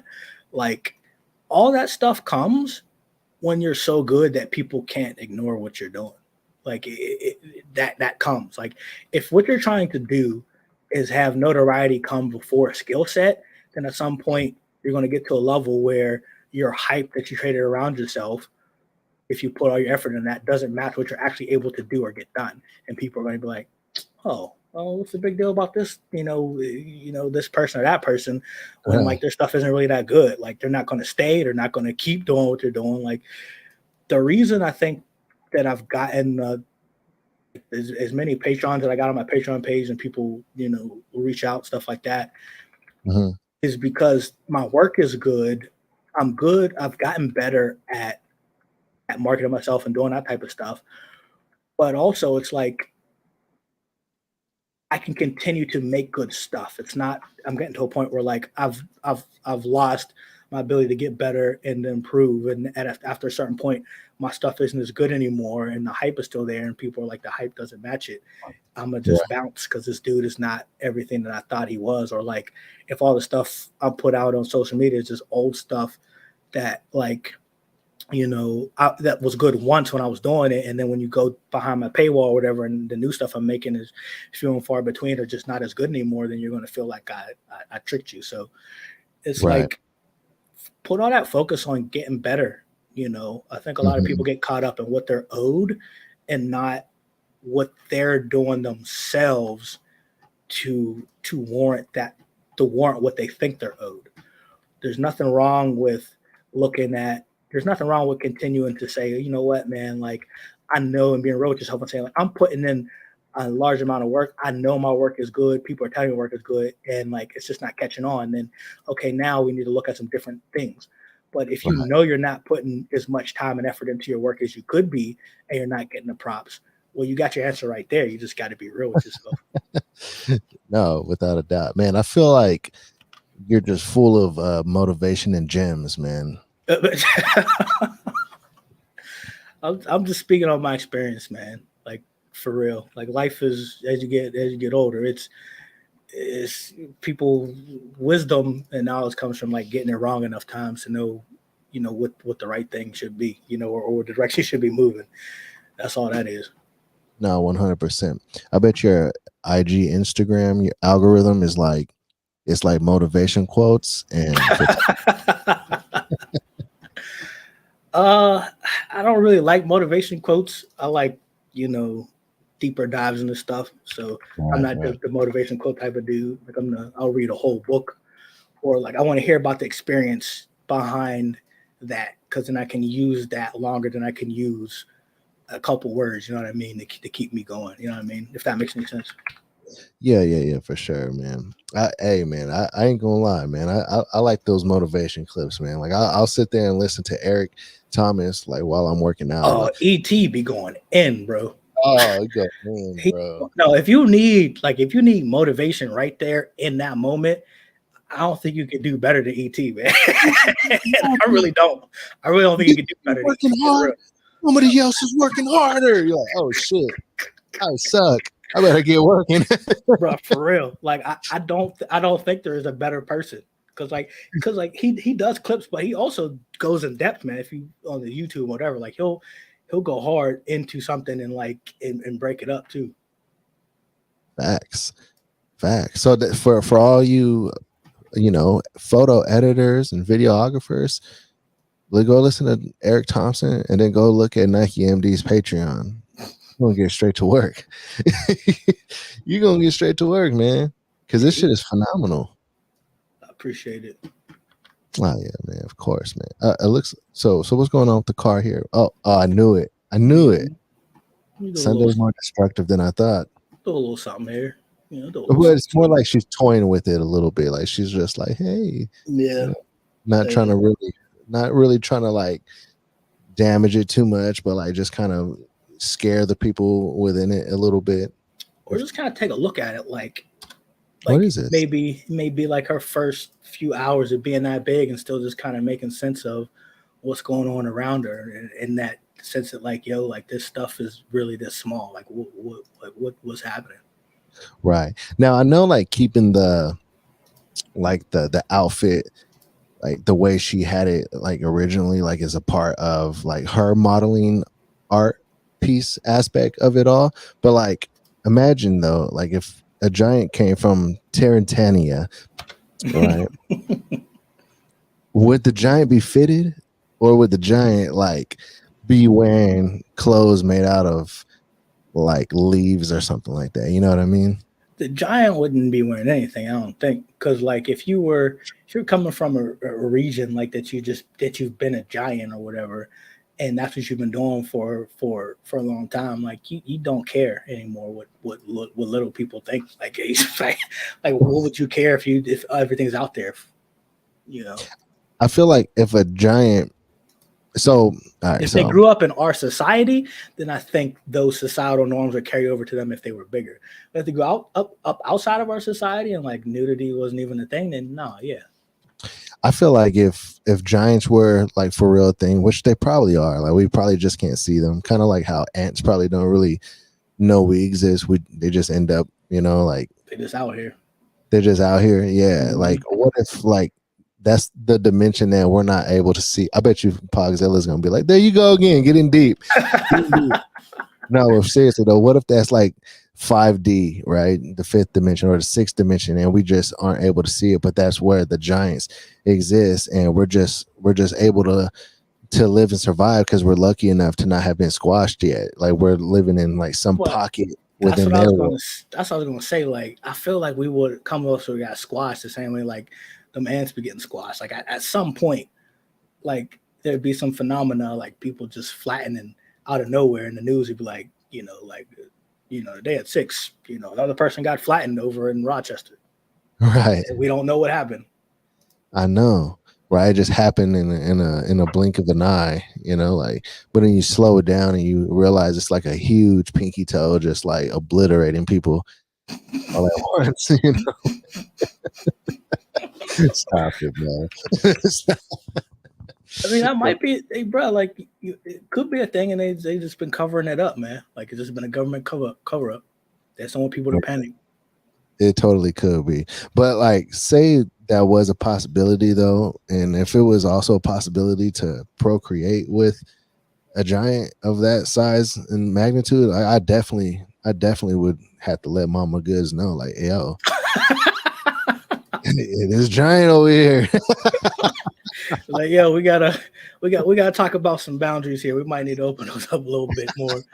Like, I mean, you can do your thing too, but like I feel like we as human beings, we need to know, what's going on here firsthand. Yeah, man. You ever seen like anything about Terrantania? Or I think I might be saying it wrong, but it's basically saying like that's where the giants exist, and a lot of our mountains are petrified giants. No, I've like never heard of that. Giants who have passed and they've petrified over the years, and like there's like so much like pictures and evidence of this being a possibility where like the giants are indeed the mountains. I know it sounds really crazy, but if you look it up, there's actual mountains that looks like they could have been a person. I don't know, bro. Like I'll say it this way. I'll use a statement that I use for dinosaurs, man. Like, show me bones or it don't exist, man. Bones or it don't exist. All right. You Need know, bones, bro. Once you find me some bones, and I'll be like, you know what, word, bro. But bones or it don't exist. I'm gonna find I need bones. Need bones, man. I got you. I'm gonna find something right now. I'd be the same dude saying it if we hadn't found dinosaur bones. Like, we're trying to tell me some giant lizards existed. I'd be like, bones or it didn't exist, bro. Like, bones or it didn't exist. Mountains. See, I'm gonna Google right now, y'all. Mountains that look like humans. All right, here we go. Mm-hmm. Watch. All right, you got it. So you're gonna pull it up. I gotta find the right car for this. Yeah, like some of these are like how do you explain this? Hold on. This is one of the other reasons why I don't think I've ever live streamed, because there are definitely like these times where like I'm looking for the perfect thing for whatever I'm doing, and there's just a big lull. But what do you mean a big lull? Oh, you said of nothing? Mm-hmm. Like I'm just sitting here looking through these cars. No, but one thing about streaming is like people do like to just chill sometimes with their favorite streamers, you know. Mm-hmm. That's kind of that's what it is. Yeah, like I know like when we're doing like a live podcast or something, like you would expect to like always be talking or something, but yeah. I knew that like even like during the live creation of a Giantess edit, you know, like man, like there's gonna be times where we're just looking through it. I mean, a lot of them will play like music or something like that. You know, we could be playing music or whatever, but yeah, streaming is fun, bro. Like if you're I always wanted to do that. Like on my other podcast, like we had some like streams like 2-3 hours long where we would just be just chilling with like the people in there. Okay. Yeah, and just chopping it up about whatever people zoom through and stuff like that. And yeah, it's good. I feel like I cannot find what I'm looking for on Google, y'all. I gotta like go to see that's trippy right there. Bones or it didn't exist, bro. This guy. Hold on. I gotta go to DuckDuckGo. I gotta go to DuckDuckGo. Hey, drop some bars right quick, NikeMD. Oh, nobody wants that, bro. Nobody wants that. Nobody wants that. Bars, man. No, so as soon as I start doing that, man, then people are gonna be like, "Oh, okay, yeah, we out. We come back. We come back when he's done." I'm gonna tell you that right now, dog. I got you. Yeah, hold on. Tear. I ain't even want to like. Remember, I was talking about being real with yourself a little earlier. Yeah. I'm completely real with myself in that arena. Man, I got a homie who he could freestyle his butt off, but he only raps about like funny ass stuff. I can't even say what he raps about because somebody might get offended. But like, yeah, like, bro, like, hold on, time out. What is this, bro? Like, what kind of sculpture is this, man? Hold on. Time out. Find something. You find bones. Y'all gonna hate me, man. Hold on, time out. Like, what kind of sculpture is this to just be in a mountain, man? Hold on, I'm gonna upload it. I'm afraid, man. I don't know if I want to know. Yeah, you should be afraid. Hold on, let's see. Where did it go? Where? How do I screenshot on that? Said you should be afraid. I just caught on to that. Like, y'all should be scared. Hold on, screenshot. Mac, how do I do that? I don't know how to save the photo. Sometimes it doesn't let me save the photos. I shift command 3. All right, bad.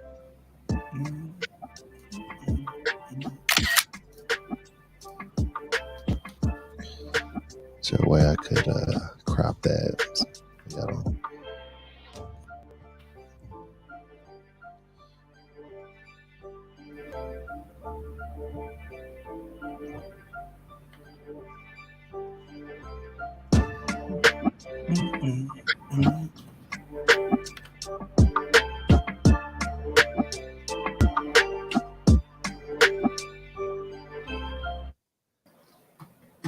That was kind of slapping there. Hold on, time out, yo. I got you. Hold on. Was this from YouTube? What, this beat? Mm-hmm. Yeah, it is. It's from YouTube. They got some good ones, honestly. They got like some select artists that I guess they work with. Okay. I was looking at mountains and this sculpture came up. I'm like, yo, what is this, man? They gotta chill. They gotta chill in the mountains, man. Relax. Hold on, let me get that. I had to get that right off the screen. Hold on. Let me show you what I really wanted to show though. Like, time out.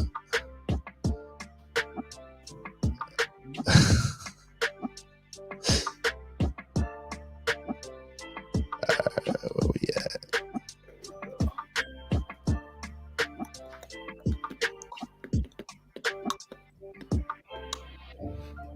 Okay, I think this is a good one right here. Let's see.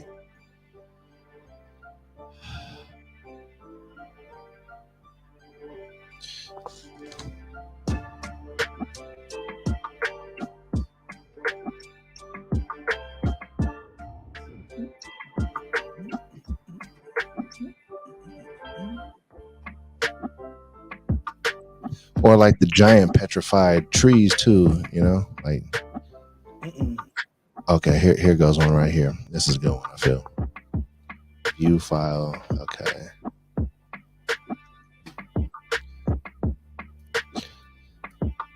Save image. Let me see if it works this way, because the other way was way too long.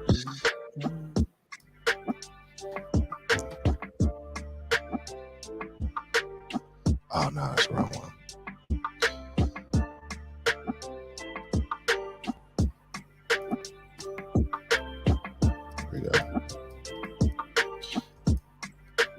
All right, so look, this is a mountaintop right here. I don't know if you can see it, Nike.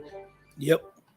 All right, so but look, can you see like where the nose is, the eyes, the lips? Yeah, but I don't see no bones, man. I need to see like a giant femur or something, like in a museum or something, bro. But they're petrified though, so it's like, nah, B. Mm-mm. Nah, they got dinosaur bones, and from all accounts, like, you know, most of the humanoid mammals existed after them. So like, I would think like our bones would be fresher than their bones, and we would be able to find them giant bones somewhere. I see what you're saying. I do. Or there'll be like a petrified animal or something like that. Yeah. You know, so there would be something. There would be something that was left behind that somebody might have found. Now, it's possible we just didn't find it yet, but you know. Yeah. So that's my story. I'm sticking with that in terms of whether I think giants exist or not. I need some proof. I see. Look at that. That's like a petrified cat. Bones or it didn't exist. All right, let me look up. Hold on, giant bones. I can't believe this is happening right now. He's like, nah, bro. He's like, nah, man. I ain't going out like this. I ain't going out like this on my own show. Nah, bro. I'm gonna get these bones. That's you, bro. Bro, oh my gosh! Bruh, watch. I don't know, man. I'm skeptical. I am too, man. I'm just keeping my mind open though. I'm staying. I can get down with that. I can get down with that. Keep my mind open. I can get down with that. I can definitely get down with that. All right, we'll do this one, and then but look at that. Look at that. Explain that, Nike. Explain that. I don't know. It looks photoshopped. I mean, you would know Photoshop more than me, so. No, it might not be. It could be that it's propped or something, and someone else grabbed it and was like, yo, this is proof, and it was maybe like a photo from like a movie or something. Right. All right, y'all. Footmercial. I'm gonna show my feet. I'm kidding. Goodness gracious. So what you working with now? You got the Tesla. Yeah, I like to test it a Poor little Tesla. better. I'm painting on the shadows on her hand and make it look a little real. That's the other thing too. A lot of people that I see sometimes who are making edits, like they don't know how, or they don't think about what the effects of whatever they're holding, how it would affect the actual hand of the person holding it, whether it's a female or a male giant that they're doing. Right. They don't think about it that way. But it adds to the realism, Right. I see what you mean. Like if we take that away, then like it looks like it's It kind don't of look real. floating, Right. Like it's You gotta floating. have a shadow. Yeah. Trying to think Yeah. what else would be coming out of there, and I guess nothing. Huh? Like that car could have been parked. It wouldn't have to be somebody in there. I guess. There might be. I might have somebody falling out of there. Yeah. It was out here having fun, man. Absolutely. But like a typical edit, it definitely usually takes about this long. I see. Yeah, this you maybe about this long or something like this, depending on how complicated it is. Like I did one. So I did one with actually two recent commissions I did. I did one for Pogzilla, and the second one I did was a little bit simpler. But the first one I did, where like I think like with her toes like crushing like another building, that took a while. And then I did one for Dakota Fade, and it was one where like I think she had like her leg on top of a building while some other buildings were being crushed and stuff. That one took a while. Those ones took like 2.5 hours minimum. Wow. That was like men, just because it's the thing that I was talking about before. People just think about the act of the mechanics of it. They don't think about, oh wait, this idea that I had doesn't work. Like, and I got to try to figure out a way to make it work or make it look a little bit realer. Or right. Oh, this effect that I thought was going to look cool does not look cool. Now I got to take even more time to make it look better. I had an idea that I thought was going to be great. I went through it 90% of the way, and now I hate the way it looks. And then I just spent like, 45 minutes on this one effect, or like in half an hour on this one effect. It just doesn't look right now. That's the worst. That's got to be the worst. Oh, it hurts your soul, and I think a lot of people will just will throw it away and just be like, all right, man, I'm done with this, or take a break or whatever. And I think one of the biggest things I learned was like, you just got to push through shit like that. You know what I mean? It's like, I don't know. It's like being for people who play sports. It's like being, playing sports or whatever. It's like, all right, you just spent a whole drive if we're talking football, you spent a whole drive trying to get up and down the field. You were moving along, chugging along, and it didn't end in a touchdown. And you're just like, well, shit, we didn't even get no points out of that.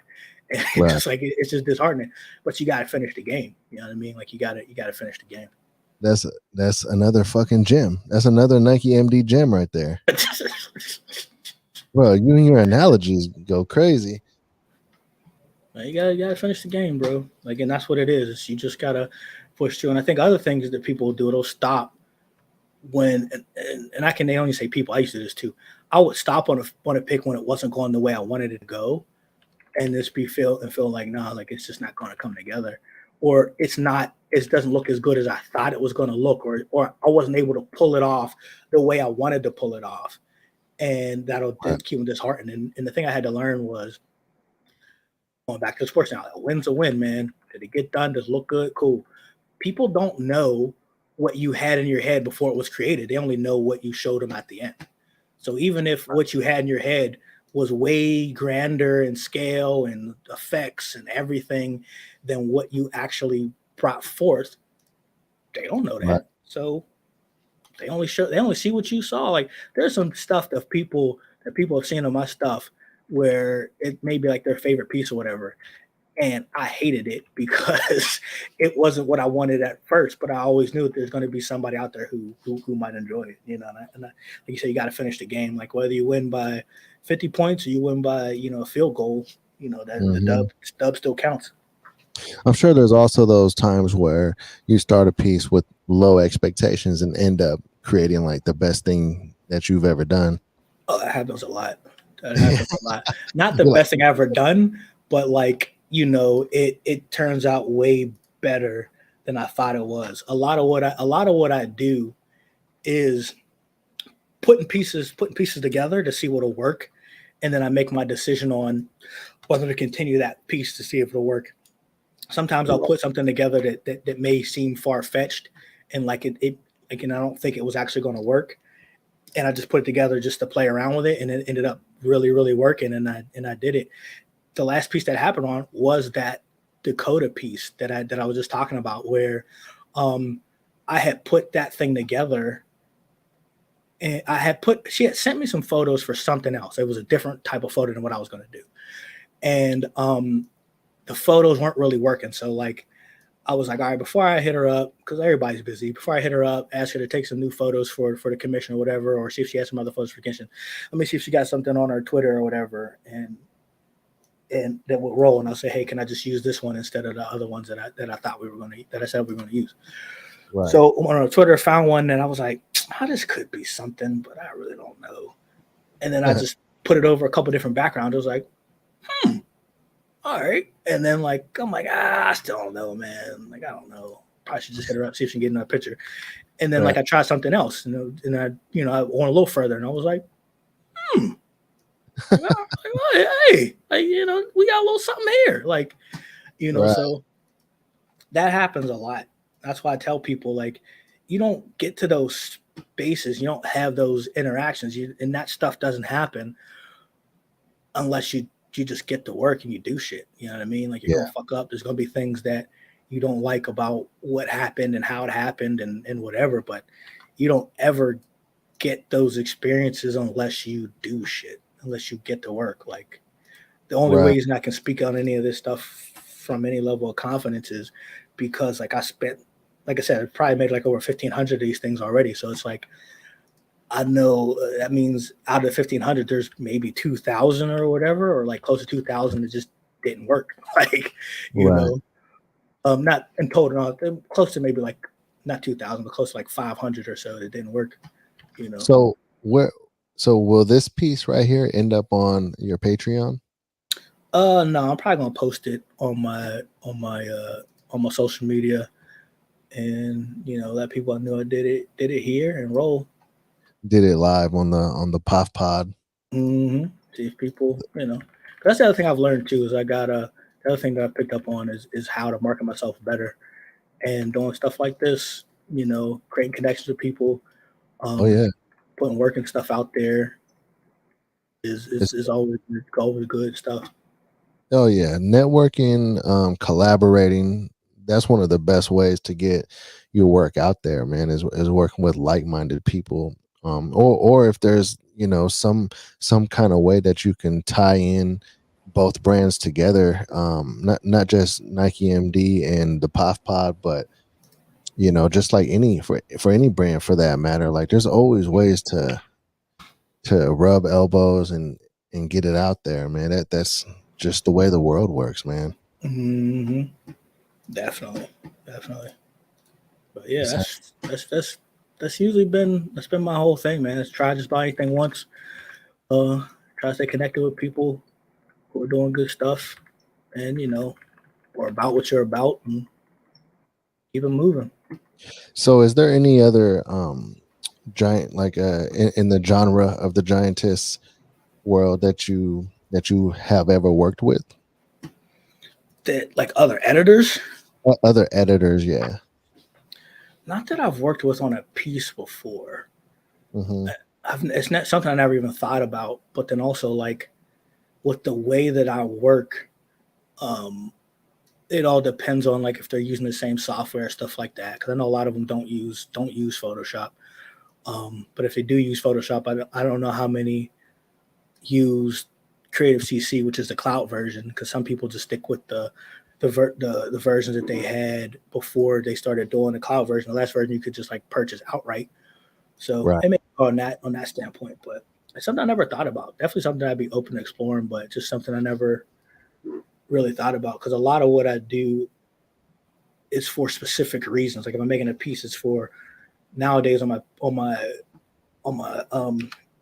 Instagram. It's usually a commission piece from posting it up there on IG. It's usually that's what it is. Right. I'm sure, like, probably in a lot of scenarios too, like you'll see like a lot of newcomers come and go as well. Yeah, because there's two, and there are ones and like ones that are like really, really good too.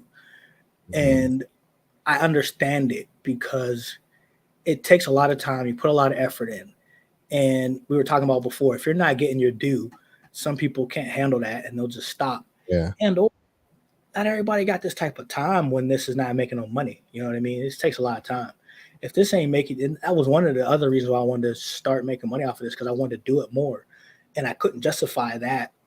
I couldn't justify work, having any semblance of a social life, and doing this on a regular basis. If I wasn't making any money off of it, because like at that point, you know, and it's hard to continue doing this if you think about it. If I'm doing this and I'm spending hours on a piece and I'm not putting in the work to get known and noticed on social media or whatever, and I'm assuming that, you know, it's a person that's important to them. Like, you're trying to put the work out, they want to know that the work's well received, and it's not being well received. Plus, I'm doing all of this on top of every other commitment I have. Let's say you're not single like me and don't have any kids. Like, if you got a wife and kids and a job, and you got to try to put 2 or 3 hours, you know, a week, or if you're trying to do 1 or 2, you know, 1 or 2 a week, you got to put 2 or 3 hours or 6 or 8 hours together to a week to do something you're only getting enjoyment out of if other people you're showing you props, or you get the most enjoyment out of if other people like your stuff, and you're not getting any response to it. Yeah. Hard to keep up. You know, it's hard. You know what I'm saying? Like, it's hard. It's a hard thing to keep doing when you got other priorities in your life, you know, that are calling on you. Like, yeah, the love for it is definitely gonna fade at a certain point for sure. Like, if you're not able to do it and be able to satisfy all the other things in your life that you have to satisfy, like taking care of a family or what have you. So I'll be trying to I'll be wondering sometimes if people know, like, the kind of work I put in on, you know, the podcast in general. You know, like I got all those things too. You know what I mean? I got family, kid, you know, my outside life from the podcast as well. So it's like, you know, it's kind of crazy sometimes when you know, people think that, you know, I shouldn't be monetized, or, you know, like, you know what I mean? Like, the people who don't get that, they're like, oh, you know, like, you're exploiting models on your podcast so that you can make money. I'm like, oh, what? Like, 100%. I have that's why I usually clap back. Like, I'm like KD when it comes to people talking about that. Like, I'll clap back on anybody anywhere on social media about that. I clap back on people on YouTube about that. Like, I had a conversation. I think some dude left under one of my videos the other day. He was just like, yo, like, I forget exactly what it was. He was like, why would somebody charge for this? Like, all you're doing is just this, that, and the third. This should be free. Blah, blah, blah, blah. I was like, wait, hold up. And like, I clapped back and I'm like, yo, like, all the money that I make off of this goes and put it back into it, but then also goes to me trying to build enough income for me to just be doing this full time to make more of it. The time I put in, the models that I pay, the space that I rent out when I do rent studio space, also like paying money on all the equipment and stuff that I bought to make sure this stuff would be good. Like, this money goes to other stuff, but then also my time. I think people don't value each other's time the same way when they don't know what's behind it, because they don't realize what it takes. You know what I'm saying? They don't really realize what it takes, so they're not valuing the time to make it. Right.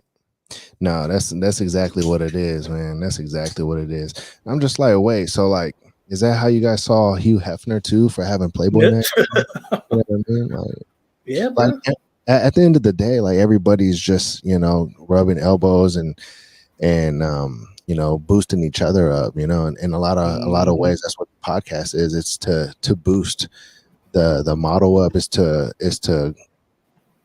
show exposure, show personality, just all those things. It's all great things. It's everybody wins in that scenario. You know what I mean?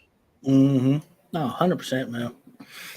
I think we need more of that, but then also think we need more of, and you were talking about this earlier, is people kind of need to know like what models go through, because that's the other thing too. Like I didn't even realize what it was, what being a content creator as a model in this space was like until I started that Patreon, and like how much work goes into that. And like the other thing too that I've gotten a system down for, but at first it was one of the things that scared me the most about even starting a Patreon. Was like, well, what happens when you run out of ideas? Like what happens when you set an aggressive schedule for yourself in terms of trying to get content out, or you market that you're getting this much content out every week, and then you just run out of ideas that week, and you just don't know what to do or to make, and you're just SOL. Like Mm-hmm. that's real. Like, but people don't account for that. People don't account for what that does to you in terms of the worry and like the stress you're putting yourself through.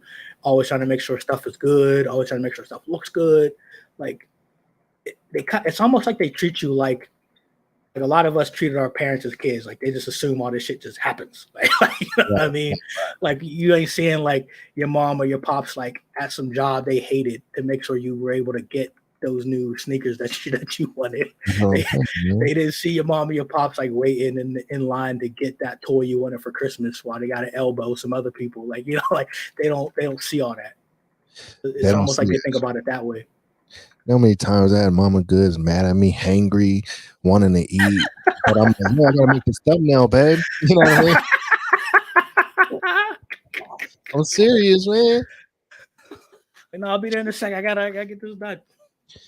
And she starts like crying or something, like you're being rude. Man, I am not being rude right now. I need 10 more minutes. Yep. I don't know, man. Yep. They don't see that part of it. You know what I mean? They don't. They just think that they think that I just get up on here just to be popular or something like that. Like, I mean, like, don't get me wrong, I like doing this shit. I like putting on a show and everything like that. But like, dude, like, like, shit, man, this is all work too. You know what I mean? Like, it's work. It also kills me when they think like in the example you just gave, that like, oh, it's just you flipping on a couple of switches and then like you just start talking and that's it, and then that's all you got to do. Like, and they feel like, oh, what's so hard about that? Like, why should he be charging for that? It's just like they don't see all the other stuff that goes into it. Like they didn't see like the conversation we had before this. They didn't see like, oh, you got to make the thumbnail to promote it and do all that, stay on top of the socials and all that. Like they don't put that into account. Yeah. Hey, if I had more time, I'd make the music too. Mm-hmm. I would. I know how to use Fruity Loops. Oh, Fruity Loops, man! I haven't even thought about Fruity Loops in years. I had a buddy in college, man. That's all he did. Like, literally, that's all he did. Like, we'd be going out, we'd be going to like a party or something. Like, nah, man, I gotta make these beats. Like, yo, Dante, who you making them for? No, I'm just making them, dog. Like just making them. Like, Wiz Khalifa on that joint. Yeah. Like, I was just like, yo, like, you ain't making them for nobody. Nah, man, it's like making beats. Like, all right, man, if you happy, I'm happy for you. Yeah, man. Hey, well, yeah, making beats, man. That's an art form right there. That's a whole nother one right there. You gotta really love that, man. Oh yeah, yeah. Particularly if you ain't making no money off them too. It's just like it's like art. It is art. It is art. Like, so it's like just a lot of the same things you're just talking about apply, bro. Man, facts. Hey, man, shout out to Chris, man. Still in the comments, man.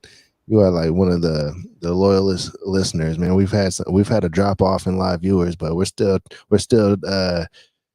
grinding out here, y'all. So for anybody who's like just getting in here, we've been on for 2 hours and 5 minutes, and we're just here creating, man. I tell you, this is the creators edition. You get to know a little bit about NikeMD. Now you're just kind of kicking it with us, man. At the 2 hour point, that's what we do. That's what we do. I got my dog at the groomer right now. Look, you see, that's another thing they don't see, man. They don't know that Gizmo had to go to the groomer. Mama Goodz had to go take Gizmo to the groomer. But I'm in here. doing the podcast, you know what I mean? The creators edition, man. And NikeMD. So for those who don't know, he is showing us how to do a Giantess edit right here on Photoshop. And he is a mastermind with Photoshop. Man, I want to get Photoshop too, like, because I do the thumbnails and everything, but I don't use Photoshop, but I definitely want to start diving into Photoshop a little bit. I like just looking at the screen right now. I feel like I could probably finagle it a little bit, but definitely not on the level of NikeMD. I mean, that's without a doubt. I'll tell you this, because like I had one of the interns I had at one of my jobs I was working, because I do a lot of the same stuff here, but just different subject matter in real life for contract work and stuff. And one of the young ladies I was working with, she wanted to learn Photoshop the way I was doing it, because she was using Canva and like some of the phone apps and stuff. And my advice to her was, unless you plan on making some dough off of this, it's not worth the time commitment if you're just coming off of it. Just with how good some of those apps are getting for what you need it for. If like one of those apps or whatever that might cost you like $2.99, or even some of the more expensive ones, it's like $20, like, and it's meeting your needs, it's really an assessment of like, do I really need most of the features that a program like Photoshop offers? If the answer is yes, by all means, go make a time commitment, go make the money commitment and do it. If you don't, then it's not worth it. It really isn't, because there's so many things you can just do quicker that still look good, that you can do with like some of the apps and stuff that people use now, and some of the programs that people use now that are just that can make something look pretty good without having to go through all the steps and stuff you would on the Photoshop. It definitely gives you more control, and if you know exactly what you want to do and how you want to get something done, it's a very powerful tool. But my advice always to everyone has always been, be real what you really want to use it for. If you want to use it for something that you have an explicit use for, that you're going to make some dough off of, cool. If not, then it's not worth the money commitment and the time commitment. Right. Yeah. See, I just use an app on the phone. But I mean, I know that it would probably be better if I use Photoshop or whatnot. I could probably get a little more into it. And I mean, to be honest though, like the app I use is, I mean, you can do a lot with it. Like a lot of you could tell that the app was probably in a lot of ways based off of what they're offering here on Photoshop. Yeah. But definitely you could see that there's way more control. They give you way more control with the tools here in the actual like desktop software. Yeah, and that's what I'm getting at more so anything, is like, if you know you need that level of control and you need to do things that are more, and you want to do things that are more complicated, then yeah, because I've never been that guy who is like, you should be using this because this is what I use, and it's the only thing that I use, and if you're not using this, then you're not a real professional. It's like, I've seen some pretty professional edits even done on phone apps, man. Like there are some pages out there on social media that I couldn't even tell that the person who was using it was just using some app on their phone that they've done with. And the only way I knew was because like people reach out to me every so often and ask like my opinion on what they're making or whatever, and I ask them what they're using, and I'm like, oh yeah, just use this app on my phone. I'm like, word. Right. So it's like it's whatever. My thing is, it's whatever tool gets the job done for you. Because one thing that people get into a lot is they'll get into, and I've done this myself, and recently I've done this, because they'll spend money on some app that people that they know are using, or drop some money on some equipment or something that they saw somebody they like or that does what they want to do is using, and they really didn't need to, because what they're actually doing doesn't necessarily need that level of control or need whatever that tool's offering. And then it sits, or you try it and you're just like, well, what I was doing before was just easier. And you found out after you dropped all this dough. Right.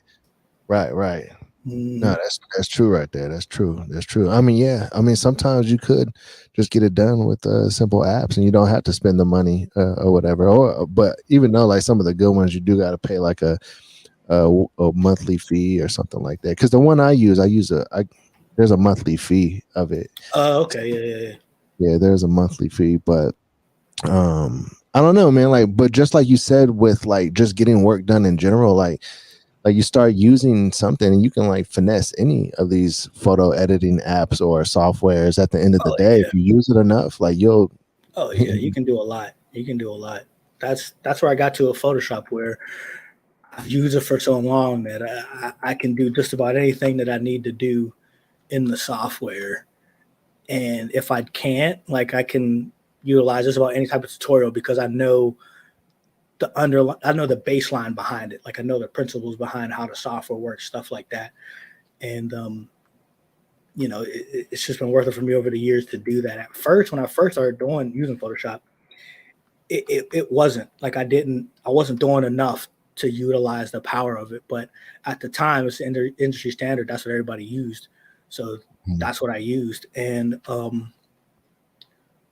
it benefited me in that way where like I grew up using the industry standard. But it's just like I was talking about before, where like so many things change over time. Technology only gets better.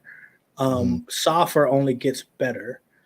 If you're stuck in the mentality of I want to keep using this thing just because I use this thing, regardless of whatever it is, and I'm just recommending this thing because this is what I've always used, then that doesn't help anybody really. It doesn't help yourself really. Like you're not going to keep using a regular hammer when they came up with like in the future when they come up with like some plasma hammer that just puts the nail in like two nails or three nails at a time. You're like, yeah, I just like use this old school hammer because that's what I grew up on.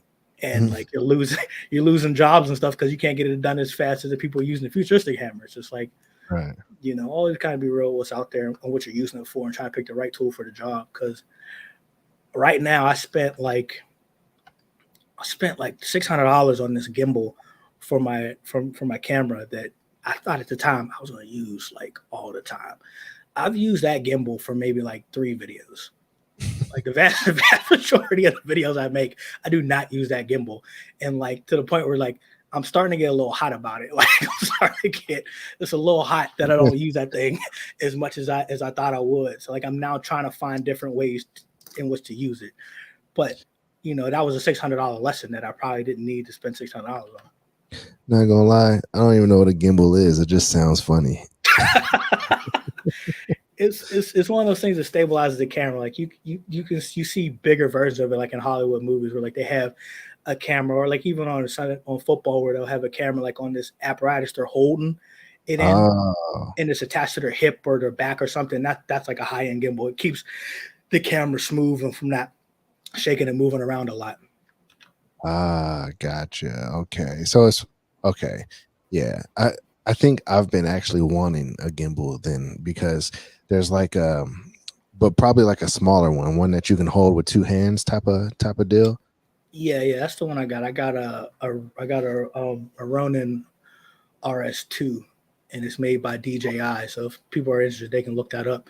And it's just a handheld one that you need to operate, like you said, with 2 hands. And I have a grip on there that I operate, and then I have a spot for my camera, mic, and everything. And I got a monitor and all that stuff. Like I dropped some dough, and like I barely use it. So now like I'm trying to find reasons to use it instead of having reasons to use it.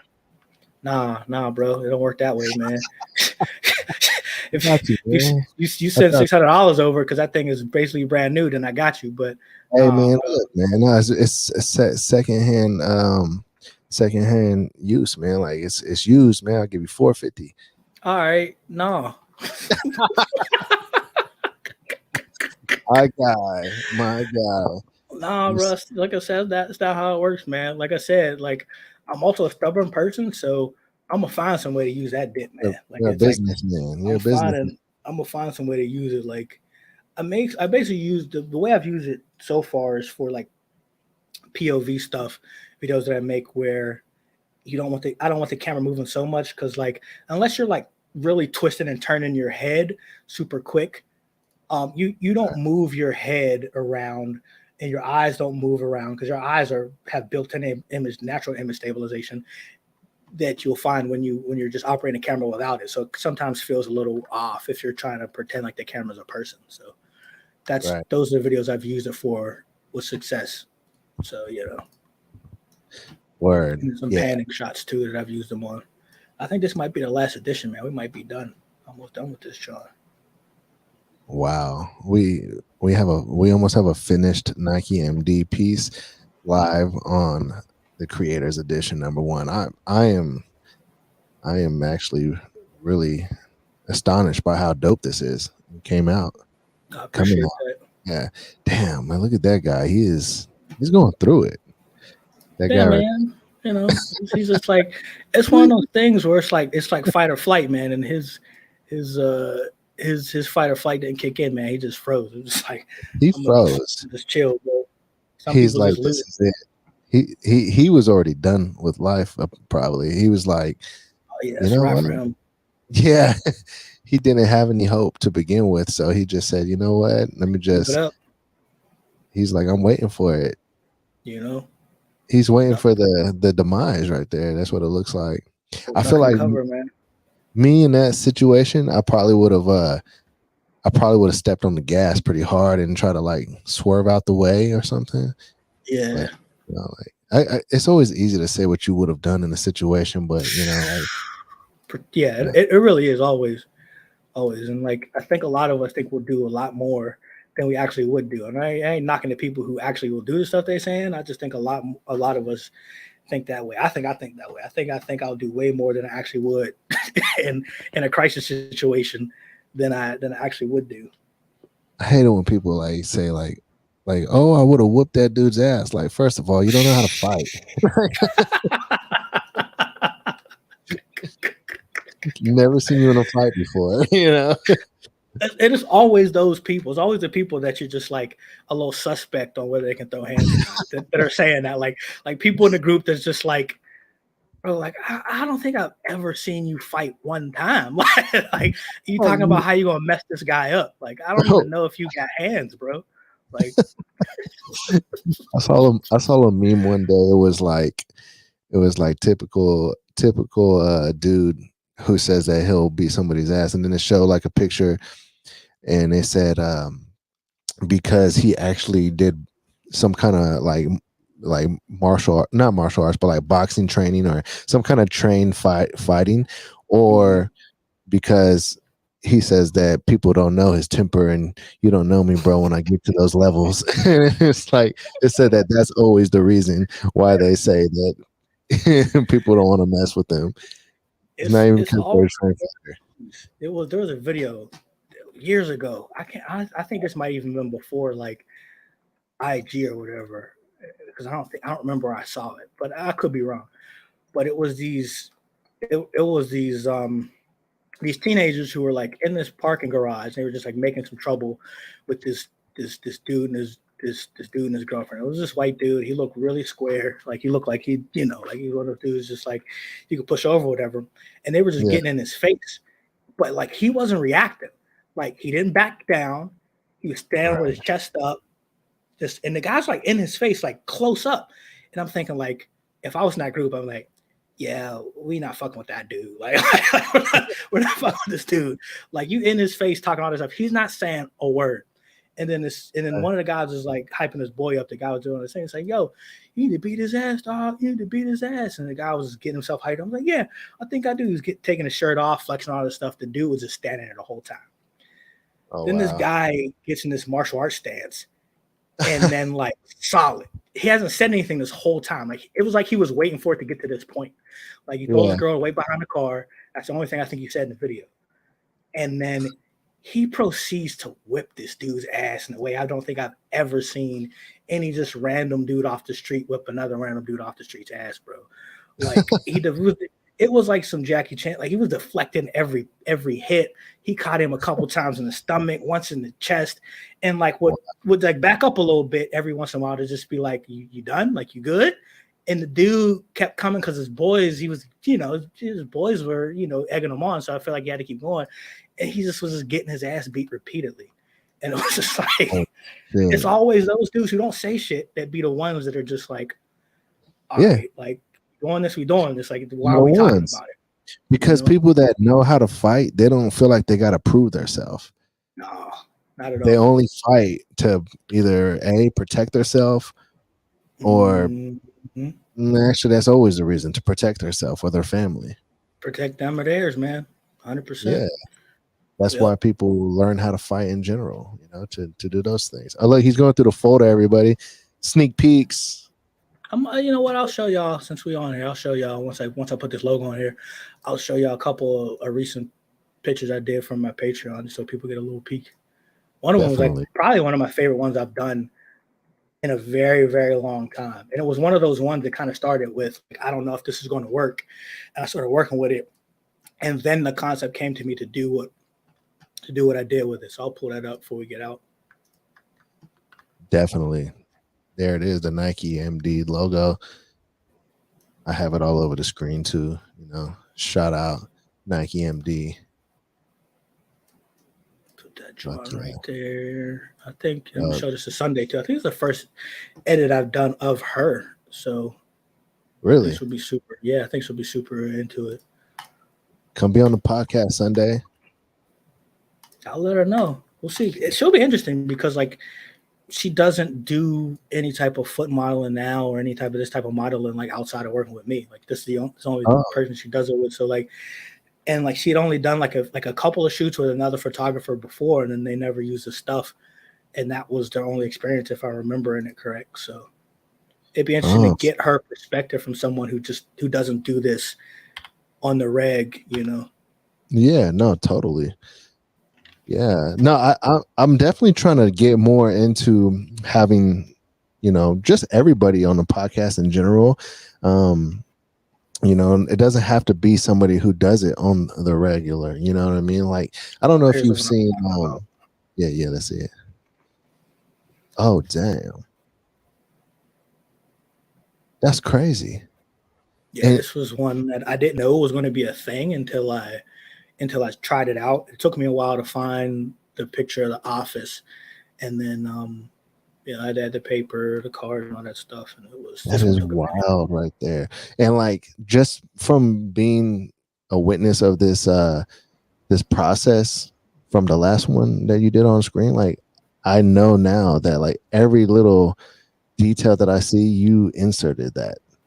Oh yeah.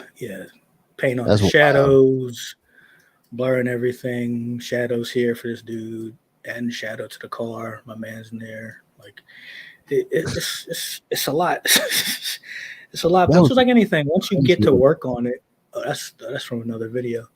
Once you get to work on it, like you find it's like anything. Like when you know on a large project, when you know what you need to do, it's easier just going through it step by step. Like it's not as crazy as it may seem. And hopefully people who stick around, they saw like it's just going through everything step by step till you get it to where you want it to be and roll.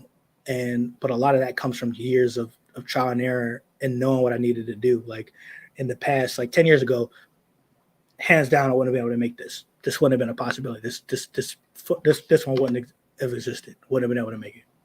Right. Same thing with this one here. This was one that 10 years ago wouldn't have been what I could have made. I hadn't tested around with POV stuff. I hadn't, tested around with the effects and stuff from Pixel Squid. I did the same thing I done this last one where I cut out the foreground and blurred out this background and such. I didn't know anything too much about like painting on shadows, so I wouldn't have been able to. It's not letting me move around on this one. So I wouldn't have been able to put this little dude in there. So it's just like all that type of stuff that I wouldn't have been able to do. And the other thing about that I wouldn't have been able to do is because 10 years ago I wasn't taking my own photos. So a lot of stuff now that I do is stuff that I'll take photos in positions and stuff that I know that I want to use for different things and whatnot. So yeah. What is this model's name? I feel like I've seen her before. I know this her is name. Anastasia. Her name on social media is Anastasia May. She's actually not from the same place I'm from, so she travels up this way a lot. So like I link up with her every time she's in town, and and we roll. You know, she's one she's one of the models that like I didn't know she was talking to other models about me, and then some models had reached out to me recently about working together once they come to town. Right. Man, shout out to NikeMD, man. You got some really, really good work, man. I'm a fan of the work, no doubt. I appreciate that, bro. It takes a lot, you know, it really does. And it's one of those things where we were just talking about when you get recognized for it, it does feel good. And when people, you know, like your stuff, it, you know, it's one of those things that helps keep you going. Like we were talking about before, where like if you don't have people who like your stuff and you're working out hard and you're not getting recognition for it, it's hard to keep going. It's the same for people who have been doing it for a while too. Even though you may find ways to be intrinsically motivated, it's always good to be extrinsically motivated by people, you know, just taking some time to say how much they like your stuff or supporting you on, you know, Patreon or whatever, or just, you know, shooting you a little quick DM and saying, hey man, like great stuff, keep up the good work, you know. And I'm saying that because, you know, it works for me, but then also like if you got people that you like that do stuff, man, you know, comment on their shit. You know what I'm saying? Like, show them some love. Ask them if you can toss them a couple bucks if they don't have like a Patreon or something, man. Like, that stuff keeps it going. I think that's one thing people don't think about enough is like, we want content from the people we like, but we don't want to support them all the time in ways that'll be meaningful to them.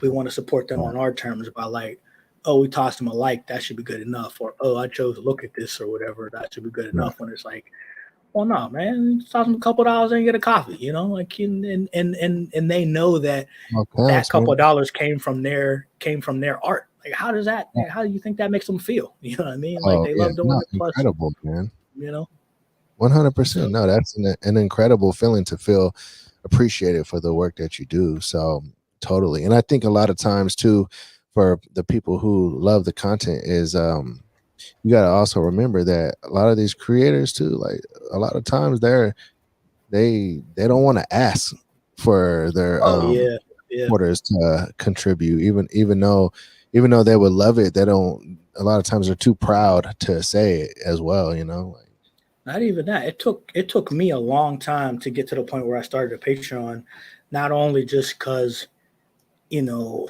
I didn't know what I was gonna be able to keep up the content drop, but also just like for a long time, I didn't think like people were going to pay for my stuff. Like, it doesn't even matter like how good other people perceive you sometimes.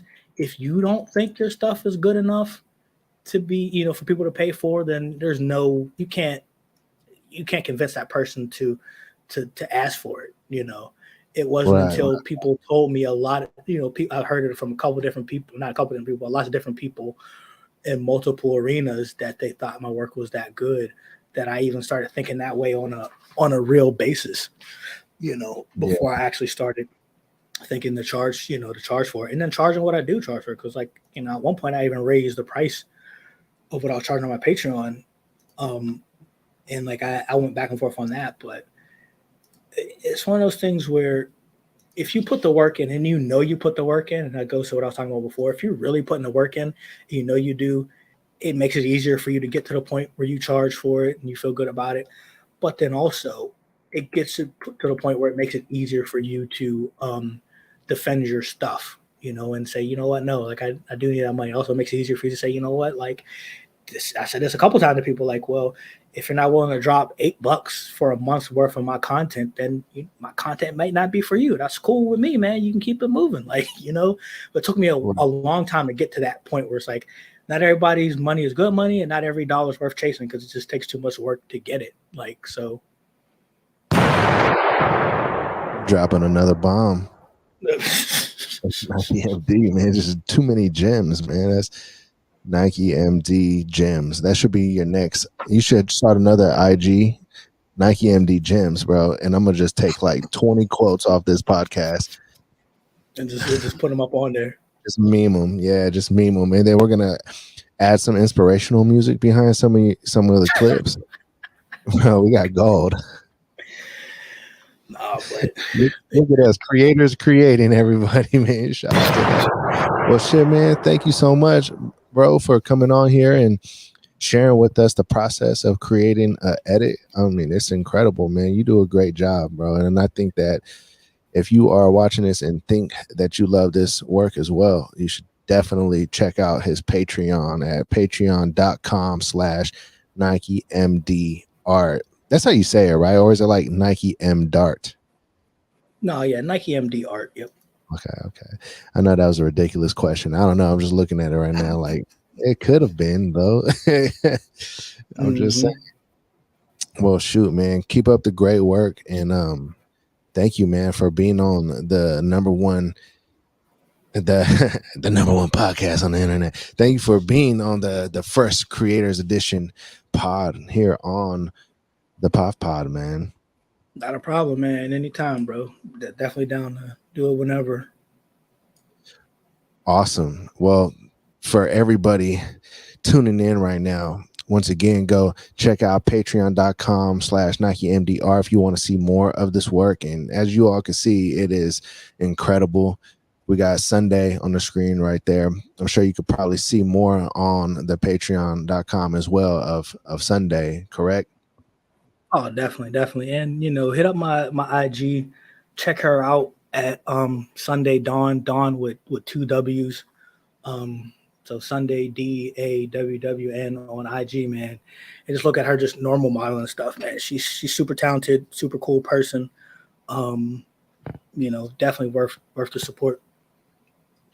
That's awesome, man. Well, good looking out once again. And man, I'll talk to you soon.